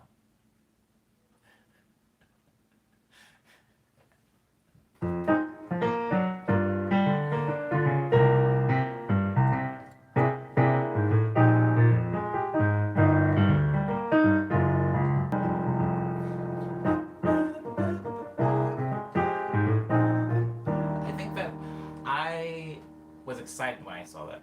Well, the first time I had a song that got 100 plays on SoundCloud, I thought to myself, 100 people listen to this song. I can't name 100 people. 100 people. That means they couldn't have known me. Some of these people can't even they don't even know who I am. They just like the song. How about that? 100 plays. How about it? And then eventually 100 wasn't so much, and 1,000 plays. I was like, if it breaks 1,000, we're in business, baby. And then 1,000 plays wasn't much. And then you keep climbing and climbing. Before you know it, you get a track that has 10,000 plays, and you think, what a dud. What an L this was. And it's like, what? How is that an L? 10,000 people? I mean, assuming they all only listen to it once. 10,000 people? That's insane. I don't know what 10,000 is. I don't know what that even looks like. I think when a lot of people come in to a stream, my calibrator will kick in. I'm calling it a calibrator to avoid using maybe a more offensive term. It kicks in, i.e. my Periscope stream. When I would do the Periscope stream, sometimes there's 200 people in there. And you know what would happen when there was 200 people in there? I didn't care about them. Because it was just a bunch of like, pow, pow, pow, pow. It was just, bad bougie, play Drop Top Raindrop, play the Drop Top Gucci Gang, Gucci Gang, Gucci Gang, Gucci Gang. Can you do that? Hey, can you play Studio Ghibli song? This sounds like Wii music. Are those glasses real? What kind of dreads are those? Where you live, homie? It was insane. I couldn't even pretend to care about all the people that were in that stream. So, is big time streamer bad time streamer? No, but I think big time streamer loses the capacity or propensity to be a personal, intimate, caring streamer. And some people don't, that doesn't bother a lot of people. Streamers or the audience. Sometimes when the audience comes to the stream, they don't even necessarily want to be addressed. They don't want to talk to the streamer. They just want to come to the stream and go,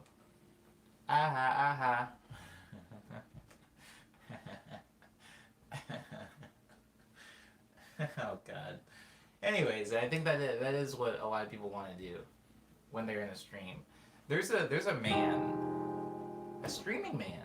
There's a streaming man that streams Grand Theft Auto 5 races. He streams the races where he's like driving on ramps in the sky and everything. He does it every morning on Facebook, and sometimes I'm in there, not for very long, granted, but maybe for like 15 minutes or so like that. I wake up, I check my Instagram to see if I have any notifications. I don't. And then I go to Facebook and then I open up Rossi's Grand Theft Auto stream. And I sit in the stream and I look for a while, and I see the people in the stream talking amongst themselves, and I know that there's some people that are like big time donators, whatever you want to call them, big time donors, big timers. There's like big time boys. So there's a lot of big time boys that come into Rossi's stream that have donated a lot of money. And so he recognizes them, and they have like a special little badge by their name, and he's like, Jared, you're back. You're back to see me do the... He's back to see me do the thing. And then Jared's like, yeah, boy, you know what it's like. You know what it's like. Here's some stars, or whatever the currency is on Facebook. And then Rossi's like, thanks for the stars, homie. I'm going to do a backflip in this car right now. And everybody's like, ooh, and he does the backflip. Meanwhile, mad people are like, Rossi, how'd you get this Xbox? Rossi, are you playing on a computer, or maybe it's a PlayStation? And everybody's asking all these questions, and Rossi's not looking at any of them. He's not answering anything. But then when, I don't know, Reginald or somebody with like a little star next to their name says something, he's like, yeah, don't worry about it, Susan. I'll get right on that. You want me to wear the tiger mask while I do the backflip? And she's like, yeah, tiger mask. And she gives him some stars. I think big time streamer can't be as personal and intimate with everybody in the stream. And so, if this stream did have 100 people, I think it would be fine, but I think that I would gradually probably defer to you lot who have been here for a while. Like, if something happened, if tomorrow, I don't know, Logan Paul was like, everybody, Black Lives Matter, you know what live I like? This one. And then he like had a little picture of me, and he was like, you should go to this person's YouTube stream because they're a Black Life, and then a bunch of people showed up. I think that I would probably turn into the streamer who associates and tries to talk with you guys, but I would eventually get overwhelmed trying to talk about and care about every just yahoo who wanders into the stream on a whim. It's hard. So, I can't remember who said it now, but as much as I would like to see the stream succeed and grow, I do I do fear the day where I can't care about everybody in it, if that makes sense. I don't like the idea. I don't like the idea of having a bunch of people in it, and then somebody being like, "I've been coming into the stream for freaking 6 months, and homie doesn't even remember my name." Omni, you always mispronounce it. Omni, no, it's me. It's me, Chester. It's the same person from last time. I don't want to have that. I would feel horrible. I feel horrible every stream. Anyways. Hey, Manuel. Cater to the 1%. Donors, baby. Then they cater. Yeah, they do. They do. That's funny. Yeah, also, thank you, Lindsay, for big time. Omni there, Black Life.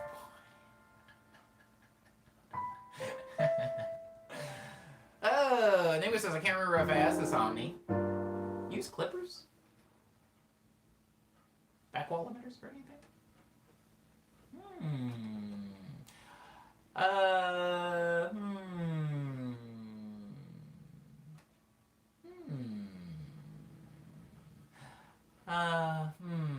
I use limiters, Enigma. I use limiters because a limiter is my particular tool in FL Studio to sidechain. And I do quite a bit of sidechain compression, especially on my last 3 EPs. I do subtle, not really heavy for the most part, unless you're listening to... What song is that? Oh, if you're listening to Less Stream, there's a lot of heavy sidechain compression. I use limiters for compression. As far as like just limiting like compression and limiting like outside of sidechaining stuff. On vocals sometimes, but very, very light. As far as limiters and compression, I always use things very light. I'm not, one of the loud boys. I'm not trying to really like hard limit stuff because I care so much about dynamics in music. And it's really hard, especially without pretty expensive gear, to maintain dynamics while limiting and compressing things. So a lot of that stuff is done very lightly.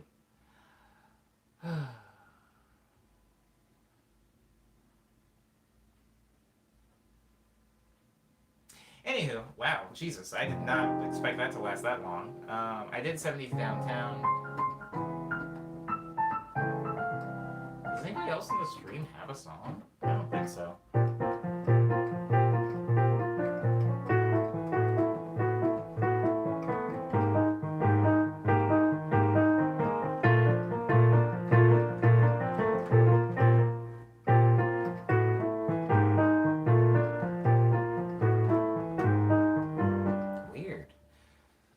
Mixes I do, says Umbe, the more I understand that a lot of the rules I was taught are purely subjective. Screw the rules, Umbe. I don't even know what they are. I didn't even start mixing my music. You hear me? Umbe, can you hear me? I didn't start mixing my music until Nice Dream. That Nice Dream was not my first release. I just didn't used to use mix. I didn't use an EQ. Sometimes I would accidentally open an EQ in FL Studio and be like, I don't get it. What's the point of this? And then I would just delete it. I didn't do any of that. I didn't pan anything. Everything was dead center. Nothing was studio separated, Whatever. It doesn't matter. Nothing really matters. If you can make music that connects with people, nothing really matters. Umbe. Take it from me. Somebody that doesn't know anything. But he says, nice bicycle shirt. Thank you. My friend Gio got this for me. When Gio moved into town, we used to lie and tell everybody that he was my little brother. Because a lot of our friends, we were both black and we had glasses, and so a lot of people would be like, are you guys brothers? And it was frustrating for a really long time, and then eventually I was like, you know what, screw them. I'm just going to tell them you're my brother. Joke's on them. Okay, the garbage truck is here, so I'm going to attempt to play through it.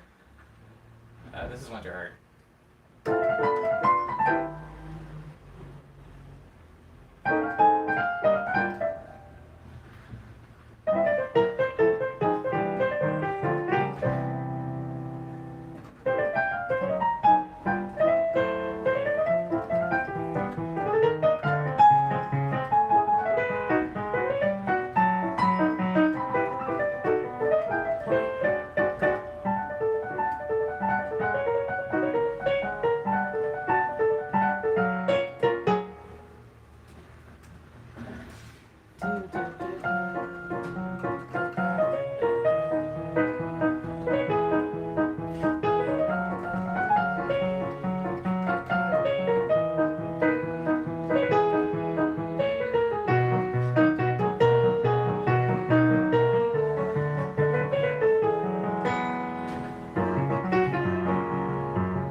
I just realized the joystick that they use. They use a wild joystick to control the thing. Oh, that looks so much fun.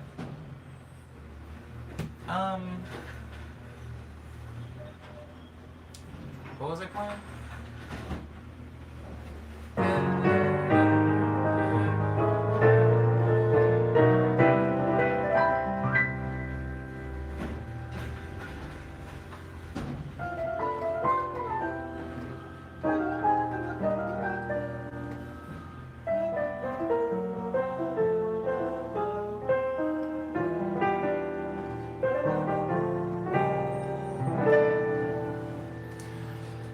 This is Winterhard, young Steven. Good ear on you. Good ear on you. I really enjoy the mix and master. I see it as an extension of the creative process. You can totally transform a sound with just an EQ, says Umbe. I'd like to learn more about mixing and mastering, but I haven't finished enough songs to actually have something to mix, says Daniel S. Well, in due time, Daniel. In due time. Jason says, hey, Omni. Do you have any favorite video game OSTs? I'm going to list a pretty long list of video game OSTs that I have enjoyed, starting with Nier Automata, since it was the first thing that came to mind. Also, Shadow of Colossus, an amazing soundtrack. I want to say for this list, I'm going to be omitting rhythm games, because, yeah, obviously. But I can give you a list of rhythm games with great music in them as well. But let me go back to just games with good soundtracks. Nier Automata, Shadow of Colossus also has a really good soundtrack. Zelda Ocarina of Time. Zelda Ocarina of Time is a classic. It's got a good soundtrack. Star Fox, good soundtrack, which has the same composer. I'm talking about Star Fox 64 as Zelda Ocarina of Time. Something maybe you want to dig into if you like Nintendo 64 games. Another really good soundtrack is actually Horizon Zero Dawn. I would argue that Horizon Zero Dawn has not only a good soundtrack, but also good sound design, period. Just the sound is a meal in that game. A very, very good, healthy meal. I would say that the soundtrack of Persona, even though I'm not really a Persona fan, is pretty good. I like what I've heard of the soundtrack in that game. Also, the soundtrack of Metal Gear Solid. I'm going to go ahead and add all of them. 1, 2, 3, 4, 5. Amazing soundtracks. Amazing soundtrack. Also, the soundtrack of Devil May Cry 3. I don't really like the music in 1, or in 2, or in 4, or really that much in 5, but the soundtrack of 3 I did particularly find interesting and fun.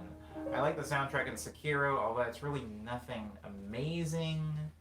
I like it. It's it's not breathtaking, but it is just solidly good. I like the soundtrack to Hyper Light Drifter. Partially, I gotta say that I'm a little bit partial because the person who made the soundtrack to it is a friend of mine, or I should say a confidant, or I should say like a contemporary. We don't like hang out or anything, but we are on good terms, and I like his music. Disaster Piece is what they go by. Really good soundtrack. And Hyper Light Drifter, they also did the soundtrack to a game called... Ooh, I really shouldn't have started that sentence without knowing the name of the game. Doesn't matter. They did soundtrack for several games. Another game with a really good soundtrack that I'm particularly fond of is Street Fighter Third Strike. I know it's a fighting game, but still, this soundtrack is... Like, if you listen to the soundtrack, you might actually end up understanding some of my music on a deeper level. Yes, Disaster Piece. Let's see. I also like the soundtrack for Hollow Knight. Very, very good soundtrack. Also, very, very good game. Very good. I like the soundtrack to Guacamelee too, although it doesn't stick out to me necessarily. Like, the soundtrack doesn't stick out to me. It just had a really good soundtrack. It was a fun game, and the soundtrack was also very good, so I'm going to go ahead and list that as well.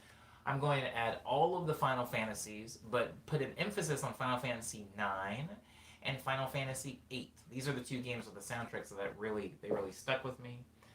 I'm playing Let It Die, and it's got radio stations where every track is called Let It Die. I think they got the Nier Automata track on it. Oh my god. Word up. Word up, young Steven. I haven't played that, but I have seen a lot of gameplay from it. The Forest Jelly soundtrack is amazing, and I've never even played it, says Lindsay. Can't wait for the new Heart Machine project, says Jaime. What is it called? I know what you're talking about. It's like something void or something. I know there's like a void in it. You jump into a void. Anyways, Batman Telltale Games has a lot of Danny Elfman influence, which made it top notch for me. I am a fan of Danny. I am a fan of the Elfman himself. Maddie says, I was always really into Super Mario Galaxy soundtrack when I was a youth. I never really enjoyed Mario music. Not sure why this was, but it didn't hit with me. Thank you for taking the time to answer, says Jason. Thank you for taking the time to come to the stream, Jason. It's literally the least I can do. Do you have any movie recommendations? Do you have any movie recommendations? Easy Door wants to know if I recommend any movie. My movie recommendation for today is not going to be an Asian Crush film. It's not. Because I said I would. It's called Solar Ash. Thank you, Jaime. You know what's funny, Jaime? No, I can't say. I know that guy, though. I know that guy. He doesn't live too far from me. The Heart Machine man. The man of Heart Machine. The man of Heart Machine. I can't say much without getting weird and telling people's personal stuff, but yeah.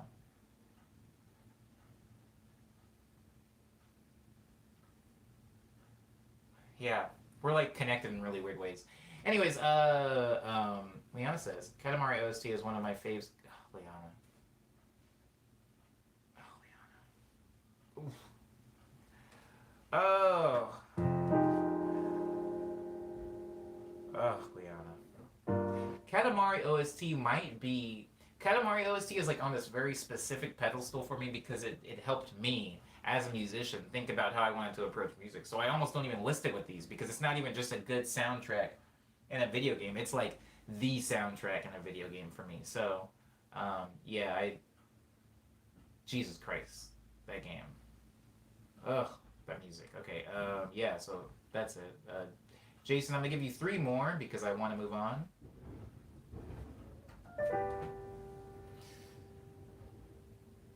Three more games with soundtracks that I thoroughly enjoyed.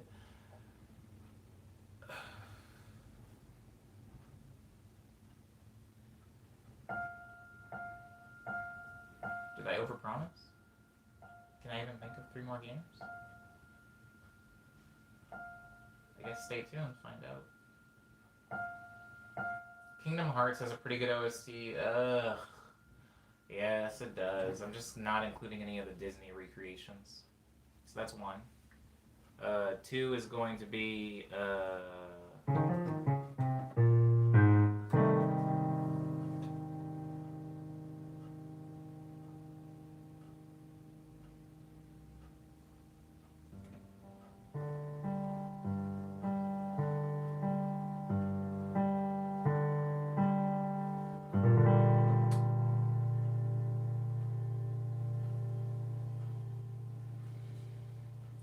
This is hard. I said 3 more. Come on. I mean, like tons of games.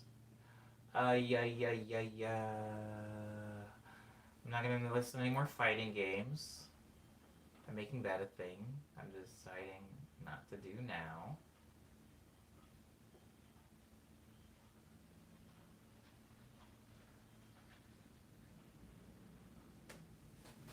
Well, dang.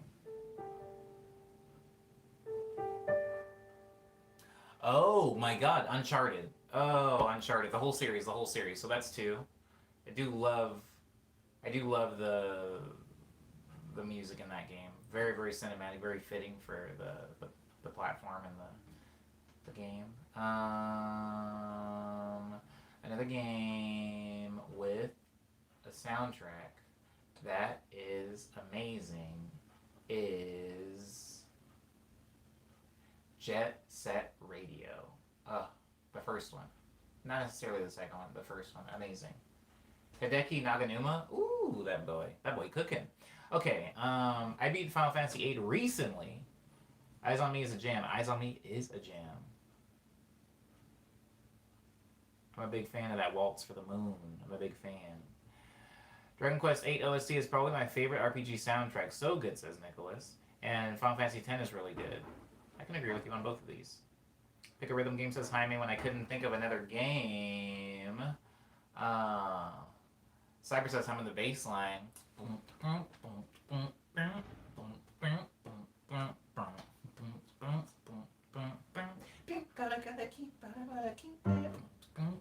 I remember sitting in like my room because I had a Dreamcast because I was a dope kid. I had a Dreamcast and I remember sitting in my room and like me and Anthony, my friend at the time, my friend still, but we don't hang out anymore. Like leaving it on the like because there's like a mini screen where you're just in the like their gang hideout and it like loops this track while they all kind of like dance and really not even on beat. Whoever animated their dance like wasn't trying to make sure it was on beat of anything. And I just remember like listening to it loop and like me and my friend would freestyle over it. Like that's how bored we were. We weren't even playing the video game. We were using the video game's beats as backing for our rapping. But anyways, Hideki added me on Facebook, made my year. That's insane, Nicholas. That's really cool. But since Jaime said rhythm games, I'm just going to list some rhythm-adjacent games, old and new, that were huge for me. Frequency was one of the first rhythm games I ever played and what introduced me to the band Freeze Pop, which I'm still very into. Amplitude was a sequel to that game, which was just as good, also had Freeze Pop on it as well.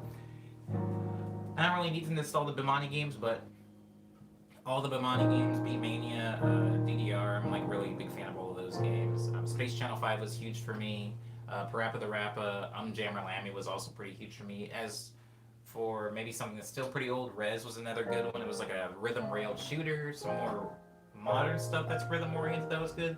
Just Beats and Shape was pretty good, more chiptune oriented. But then after that, I did play a game called Sayonara Wild Hearts, which is still, I would say today, one of the dopest cohesive experiences. When I'm talking about the music, the gameplay, and the story that is thrown in, it like really, it's beautiful. It's like, it's the best example of like playing an album to me because all the music is by like the same people, so it has this very consistent feel as opposed to like a Bimani game where it's like tracks by a bunch of different people. It's beautiful. If you haven't played Sayonara Wild Hearts, please do. Leanna says Parappa the Rappa was so formative for me. Agreed, Leanna. Same for me. Do you know who Thomas Howard is? Says Cyber. Thomas Howard. I don't think so. The name sounds familiar, but I think it's just because it's such a common sounding name. I might have known a Tom Howard. I've had Sayonara Wild Hearts on my wish list on Switch for a while now. I need to hop on it. Oh, that game is great. I mean, did you ever play Guitar Man? That game is like, did I play Guitar Man? Did I play Guitar Man? Oh my goodness. Boom, boom, boom, bam, boom, bam. What was that song? Do do do do, boo do. Do do do do, do do. Do do do do do do. It's like the love song in Guitar Man. Remember that one? The thing that kind of bums me out about Guitar Man, though, is that, and this is going to be a little bit of my opinion coming into play here, one of Guitar Man's dopest songs is the second level of the game. So it's like you play this song where you're like saving this like Tokyo downtown area from UFOs, and the song that's playing is insane.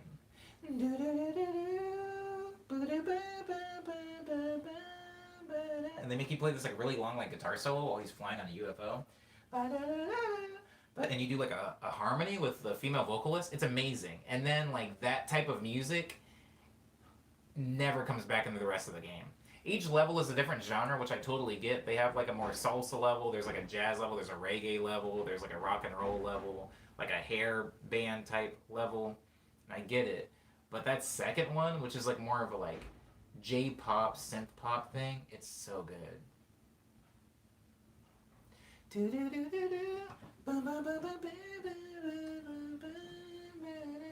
Trust me, guys. If you could hear the rest of the song and not just me like humming the one lead from it. Anyways, bring Guitar Man back. We need a remake. I would like a remake of that. That was a very good song. I mean, a very good game. Guitar Man. You know what's really funny? When I was in Japan, I kept asking anybody if they knew Guitar Man. Nobody knew what I was talking about. I was like, what the heck? Did the game like tank over here? How does nobody know the game I'm talking about? This game was huge for me. Cyber says Thomas Howard is a vocalist who sang on a bunch of Bimani songs. He did the Christmas song Silent Hill on DDR and a ton of songs on Guitar Freaks and Drum Mania. Word up. I was a big fan of Guitar Freaks. Guitar Freaks is where I got the Agnes name from. Also, Guitar Freaks is how I learned about the band Bump of Chicken, which is still to this day one of the Japanese bands I always go back to. You know how you'll have a phase and then you'll move on, right? And even though your phase in whatever it was, pop punk, or your phase in dubstep, your phase in metal music, your phase in anime, your phase in etc., that world keeps going on. But since you've parted ways from it, whenever you want to listen to metal music, you kind of go back and listen to the bands that were very formative to you during that phase. Bump of Chicken is one of those bands I go back to during my like J-pop, J-rock nostalgia trip. It's usually like Bump of Chicken, Poly 6, Asian Kung Fu Generation, Sakan Action, Malice Miser if I'm feeling particularly masochistic, I guess. Oh well. Dubstep isn't a phase, bro, says Enigma. Oh, I love Enigma. Word, I feel you, Enigma. Everything's a phase. No Uberworld. No Uberworld for me. No Uberworld for me. I know that Uberworld is it's a big weeb classic. If we're talking big weeb classics, who can forget Uberworld? But yeah, I just didn't really jump on that. I didn't really jump on Uberworld the way everybody else did. I don't know why. It is good music. I don't dislike it. It just didn't. It wasn't hitting me personally. Bump is one of those groups that stays relevant, says Umbe. Thank you. Oh, we're just calling him Bump?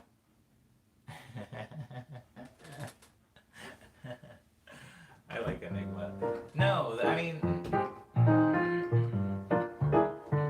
I'm glad that you, Enigma, didn't have a dubstep phase. You seem to be having what we would call a dubstep life, or a dubstep existence. In the same way that I didn't necessarily have a music phase. Some people played music, in a few bands in high school, and they grew up and were like, these are things for children.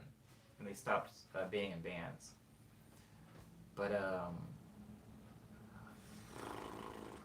I have had a few phases, as we all have. Did you just mention Malice Miser? Whoa, taking me back, says Jaime. Yeah, Malice Miser is how I found out about... No, Gact is how I found out about Malice Miser. Malice Miser has one song called... I don't care. I don't want to talk about this. I don't want to talk about Visual K in the stream. Cyber says, I'll let you guys know when I'm allowed to make the interview public. Ooh. Mostly grew up on most electronic stuff, dubstep. I only like a couple of songs with, if it's done well. Big if there, says Tommy, who is pretty critical on their takes of dubstep. Interesting. Let me know, Cyber. Let me know when that baby goes up. Mama Sama is a leader of Goth Lolita now. Oh. Oh. Wow. Wow.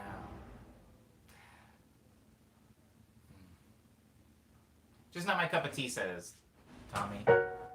That's good, Tommy. It's good to not have a cup of tea. It's good for something to not be your cup of tea. There are some dubstep songs that I love. Love. There are some country songs that I love. There are some bossa nova songs. Sorry, I don't think I've heard a bossa nova song I didn't love, so I'm not going to say that statement. Would you ever do an Nardwuar interview, Omni, says young Steven? No, I would not. Ah, beautiful. I wouldn't do a Nardwuar interview because I feel like Nardwuar doesn't interview people. I feel like there isn't a conversation and a connection. Nardwuar interviews are dope, and I like watching them, but I feel like a Nardwuar interview is more so Nardwuar shows up, and Nardwuar knows a lot of things about you, and then gives you a lot of things that are like, look, this is like a thing that I found that is somehow connected to your past. And then the person that's being given the thing kind of goes like, oh, how did you know that? Yeah, this is a band I liked, or this is like, my uncle was a famous record producer, and you found, that's wild. It doesn't feel like an actual connection between two people. It feels like a Nardwuar interview. It really is nothing like it, but I don't think that I would be interested in that. Thank you for asking, though. But I do like Nardwuar. Nardwuar's amazing. I would love to meet Nardwuar and tell him how much I like him. I just don't think I would particularly enjoy being interviewed by Nardwuar. Nardwuar! Okay, and do you remember the receipt Omni? This was the first customer you asked out when you worked at Fried Electronics back in Arizona. Yeah, that would be something. That would be something. I think, people...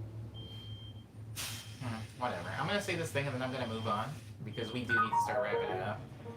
My life exists in, like, really very specific chunks.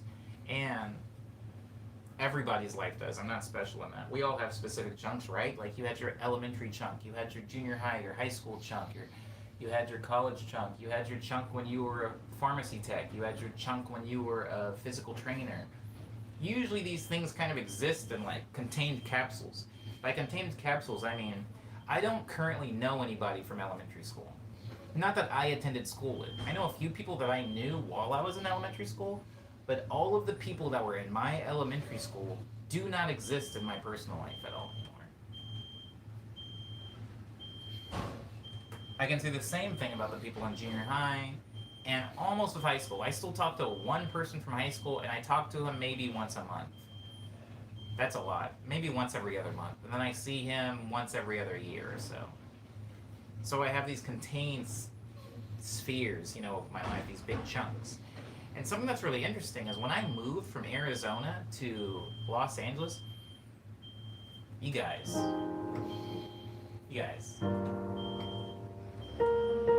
don't worry, I'm not going to talk about being homeless or anything. I'm not going to, Jesus Christ, sounds like a transformer. I'm not going to talk about the struggles that came with it. What I'm going to say is, when I was in Arizona, I was making music, but not too many people knew who I was. Outside of Arizona, and even inside of Arizona, I was in the beginning of my path, I suppose, as far as me being a solo producer. I wanna emphasize that was not my beginning of music, because as some of you will remember, I've talked in the past about playing shows like Blood on the Dance Floor or Broken Side and stuff like that. Those were things I was doing, so I was very involved in music, but Omni Boy as a thing did not exist. So when I moved to Los Angeles to pursue Omni Boy full time, I left my bands. I was in 2 bands still, and I quit the bands and I moved out here. So a lot of the people that were meeting me in 2015 had no connection with my entire life up until 2015. Whether it be in person because they just hadn't met me before, or even online because I didn't have a following much at all when I was in Arizona. Which is why, if you scroll back far enough in my Instagram, you'll see where it's not really a lot of music stuff. I was using it like a normie would use an Instagram. It was just random pictures of me or videos of me at a donut shop or something. There wasn't anything particularly artistic happening on my Instagram feed. So, out of all of those capsules, there's this really weird thing where I moved to Los Angeles in 2015, and from 2015 to 2020, it just felt like a completely new chapter that was very disconnected from my life as a whole up until that point. So, that... Oh, wait, Tommy says I have a handful of high school friends I still chat to. It's a bit sad when I think about it too much. Oh. I don't want to bum anybody out. I don't want to bum anybody out. But I'm saying this because people don't reference 2014 to me. People don't reference 2013 to me. Every now and then, somebody will come into a stream and say something about my chiptune music or something like that, and I'm like, oh, weird. That you know that exists. Or, for example, Jaime being in the stream being like, yo, I just saw Omniclaws, what the heck? Something like that. Those are, like, parts of, like, this contained capsule before 2015. And it's always weird for people to bring that to my present. It just doesn't happen. Imagine if you in your life, you were never encountered by people that reference your past. Deep past, I mean. because obviously some of you still talk to your parents pretty often. I don't really see my parents that often, and so the amount of people that I come into contact with literally don't know anything about my life before 2015, or sometimes even 2017. So, hey Sam. So, going to do something like a Nardwar interview, I think wouldn't be particularly enjoyable for me, because it's like I don't care about those little things. If you like found something that I was like, do you remember this? This is like a ticket stub from when you opened for Jeffree Star at UB's. Yeah, there is a venue in Arizona called UB's. When you opened for Jeffree Star at UB's, remember this? I would like be like, oh, this sucks. I don't freaking want to see this trash. Enigma says, righto, girlfriend wants to talk. She is being demanding. See you all next stream. Goodbye, Enigma. I hope your girlfriend's okay. Happy girlfriend, happy life, as they say. Oh, Liana's so cool. I don't know why I thought that's funny. I don't know why I think that's funny. I think just that doesn't rhyme. I like sayings that don't rhyme. I definitely know what you mean, says Nicholas. I would be kind of cringe if someone bring up your old art and influences, for sure. I feel pretty uncomfortable. Happy girlfriend, happy life.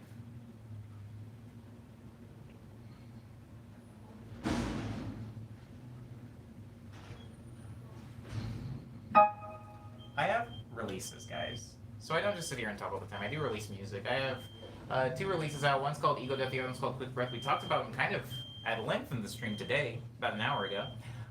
Check both of those out. They can be found alongside, but not on the same release as, The View, which is my only release from 2020, on Bandcamp.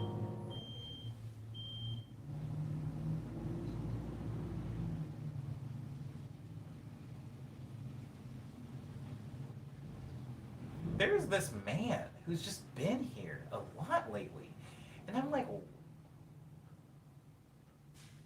I almost said something very inappropriate.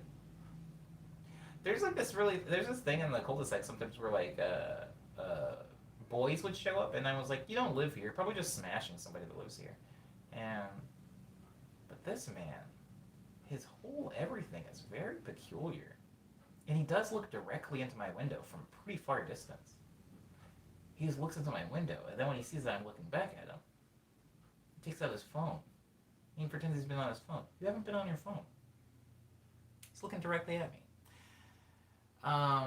Okay, never been a bad time. Oh, never a bad time, Amigos is Tommy.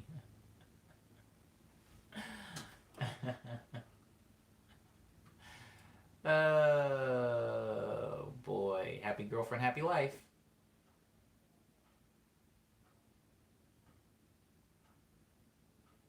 That's also not true, but I mean, of course it's not. Of course it's not.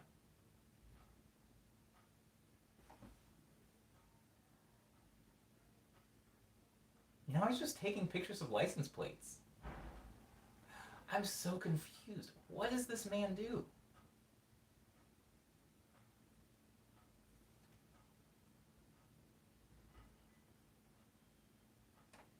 That's weird. I don't trust him. I've decided today at 11:30 a.m. I don't trust this man.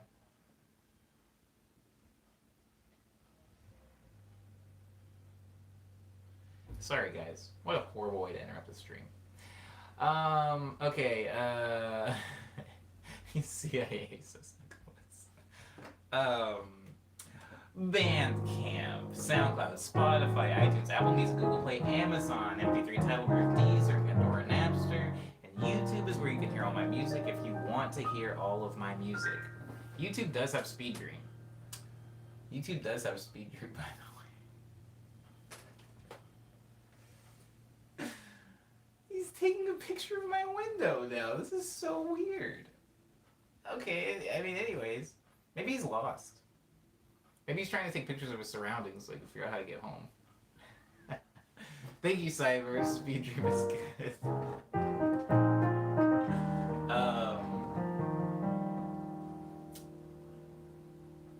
No shows, no merch, no quarantunes. But if you would like to listen to the quarantunes, because you still haven't, because I know everybody in this stream has not watched all the quarantunes, You're off the hook, Cyber Liana, Lindsay, Maddie, and Sam, and Easy-Dora. Everybody else, watch them, please. Every single time you watch them, YouTube sends me a plaque. And I need to fill my walls with these. Yo, this dude's wildin'. I need to fill my walls with these with these plaques. I don't take photos with my phone very often.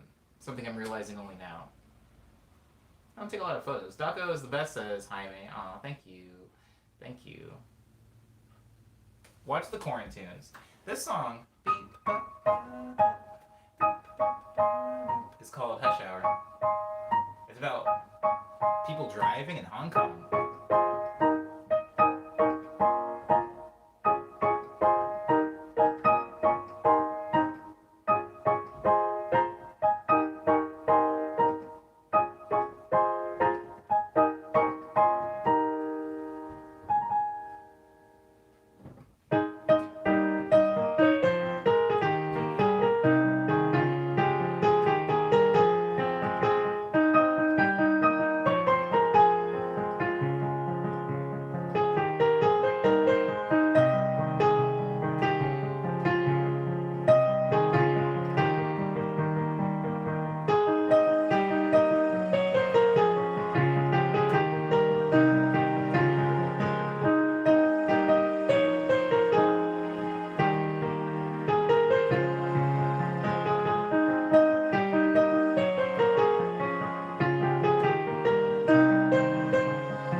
Sick.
Only the teeniest will do, says Tommy.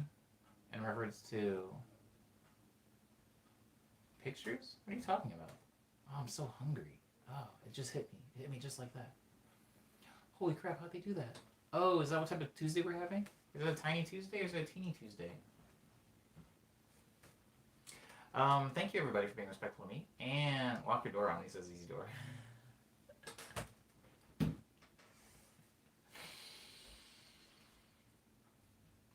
Dora. Easy Dora, I'm armed and dangerous. Easy Dora, I will turn him into Swiss cheese.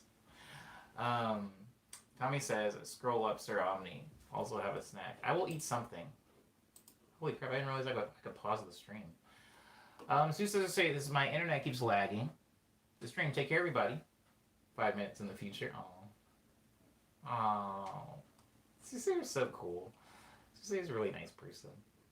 They've sent stuff into the time warp just for us.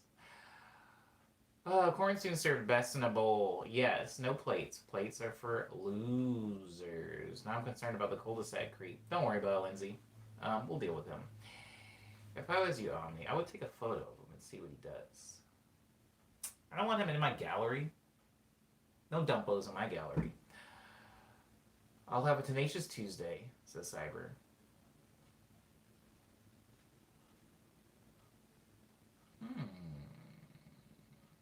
A terrific tiny Tuesday. Tenacious Tuesday. I'm gonna get some food, says Cyber. I will do so. I have some chicken marinating at the moment. Ooh.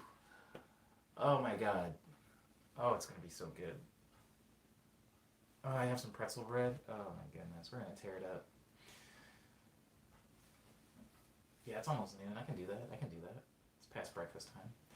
Okay, a keyblade, I mean keyboard. Holy crap. Alright, thank you everybody for being respectful to me. I appreciate it, and polite to each other. We had a pretty decent, hefty group of people today, and everybody was nice to each other. Go figure. And for everybody who's always very nice to the newer people, I appreciate you guys. Sometimes I don't see them say anything, and so I might appear negligent or flippant at best. And so you guys greeting them does take a lot of load off my shoulders, so thank you for that. Glad I caught the end. Have a nice day, says Sam. You too as well, Sam. Honestly, Sam, every single time I think about Coco Ichibani, I think of you. I think of you. Whenever somebody mentions the Japanese curry, I think, what's Sam up to? And when will we ever get curry again? I miss you, buddy. I hope you're staying safe and happy in your corner of the globe. By the way, I was up by your area the other day. Because of the March on Sunday, I was up in that area. I thought about seeing what you were up to, but there was like a lot going on, so I was also about to pass out because I was very malnourished. Also, Omni, when you look at the moon, think of me, says Tommy. Oh, what a sweet thing. Why? Do you live up there? Are you up there? Tommy, where are you viewing this stream from?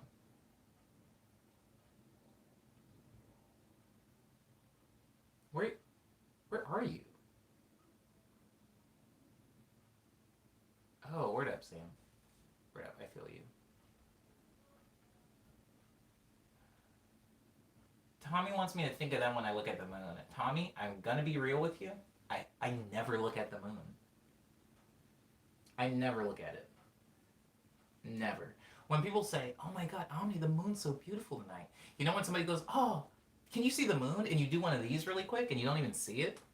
And you're like, oh, if I have to like turn around, we hit critical mass, baby. We hit critical mass. Anyways, probably not gonna look at the moon, but if I do happen to look at the moon, I will try to remember to think of you, Tommy, instead of thinking about the moon, which I'm looking at. Bobby says, waiting for the next chapter of 2020 to reveal an alien race. Oh, the alien race.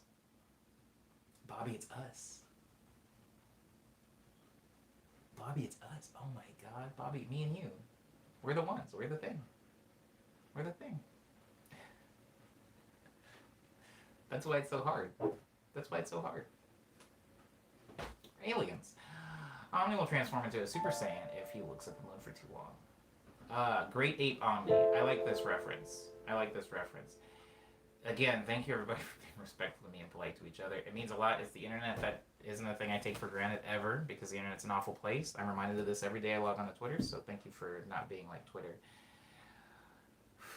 I will see you guys here tomorrow for Morning Medley number 159. Hopefully I have the OBS thing all set up and ready to go by 160, because that's what I want to do. I want to do it by 160, but I have to do a test stream, and I didn't get to do it yesterday. I'll figure it out. But thank you everybody for your support and kindness. I will see you guys here tomorrow morning at 9 a.m. for stream number 159. Abo.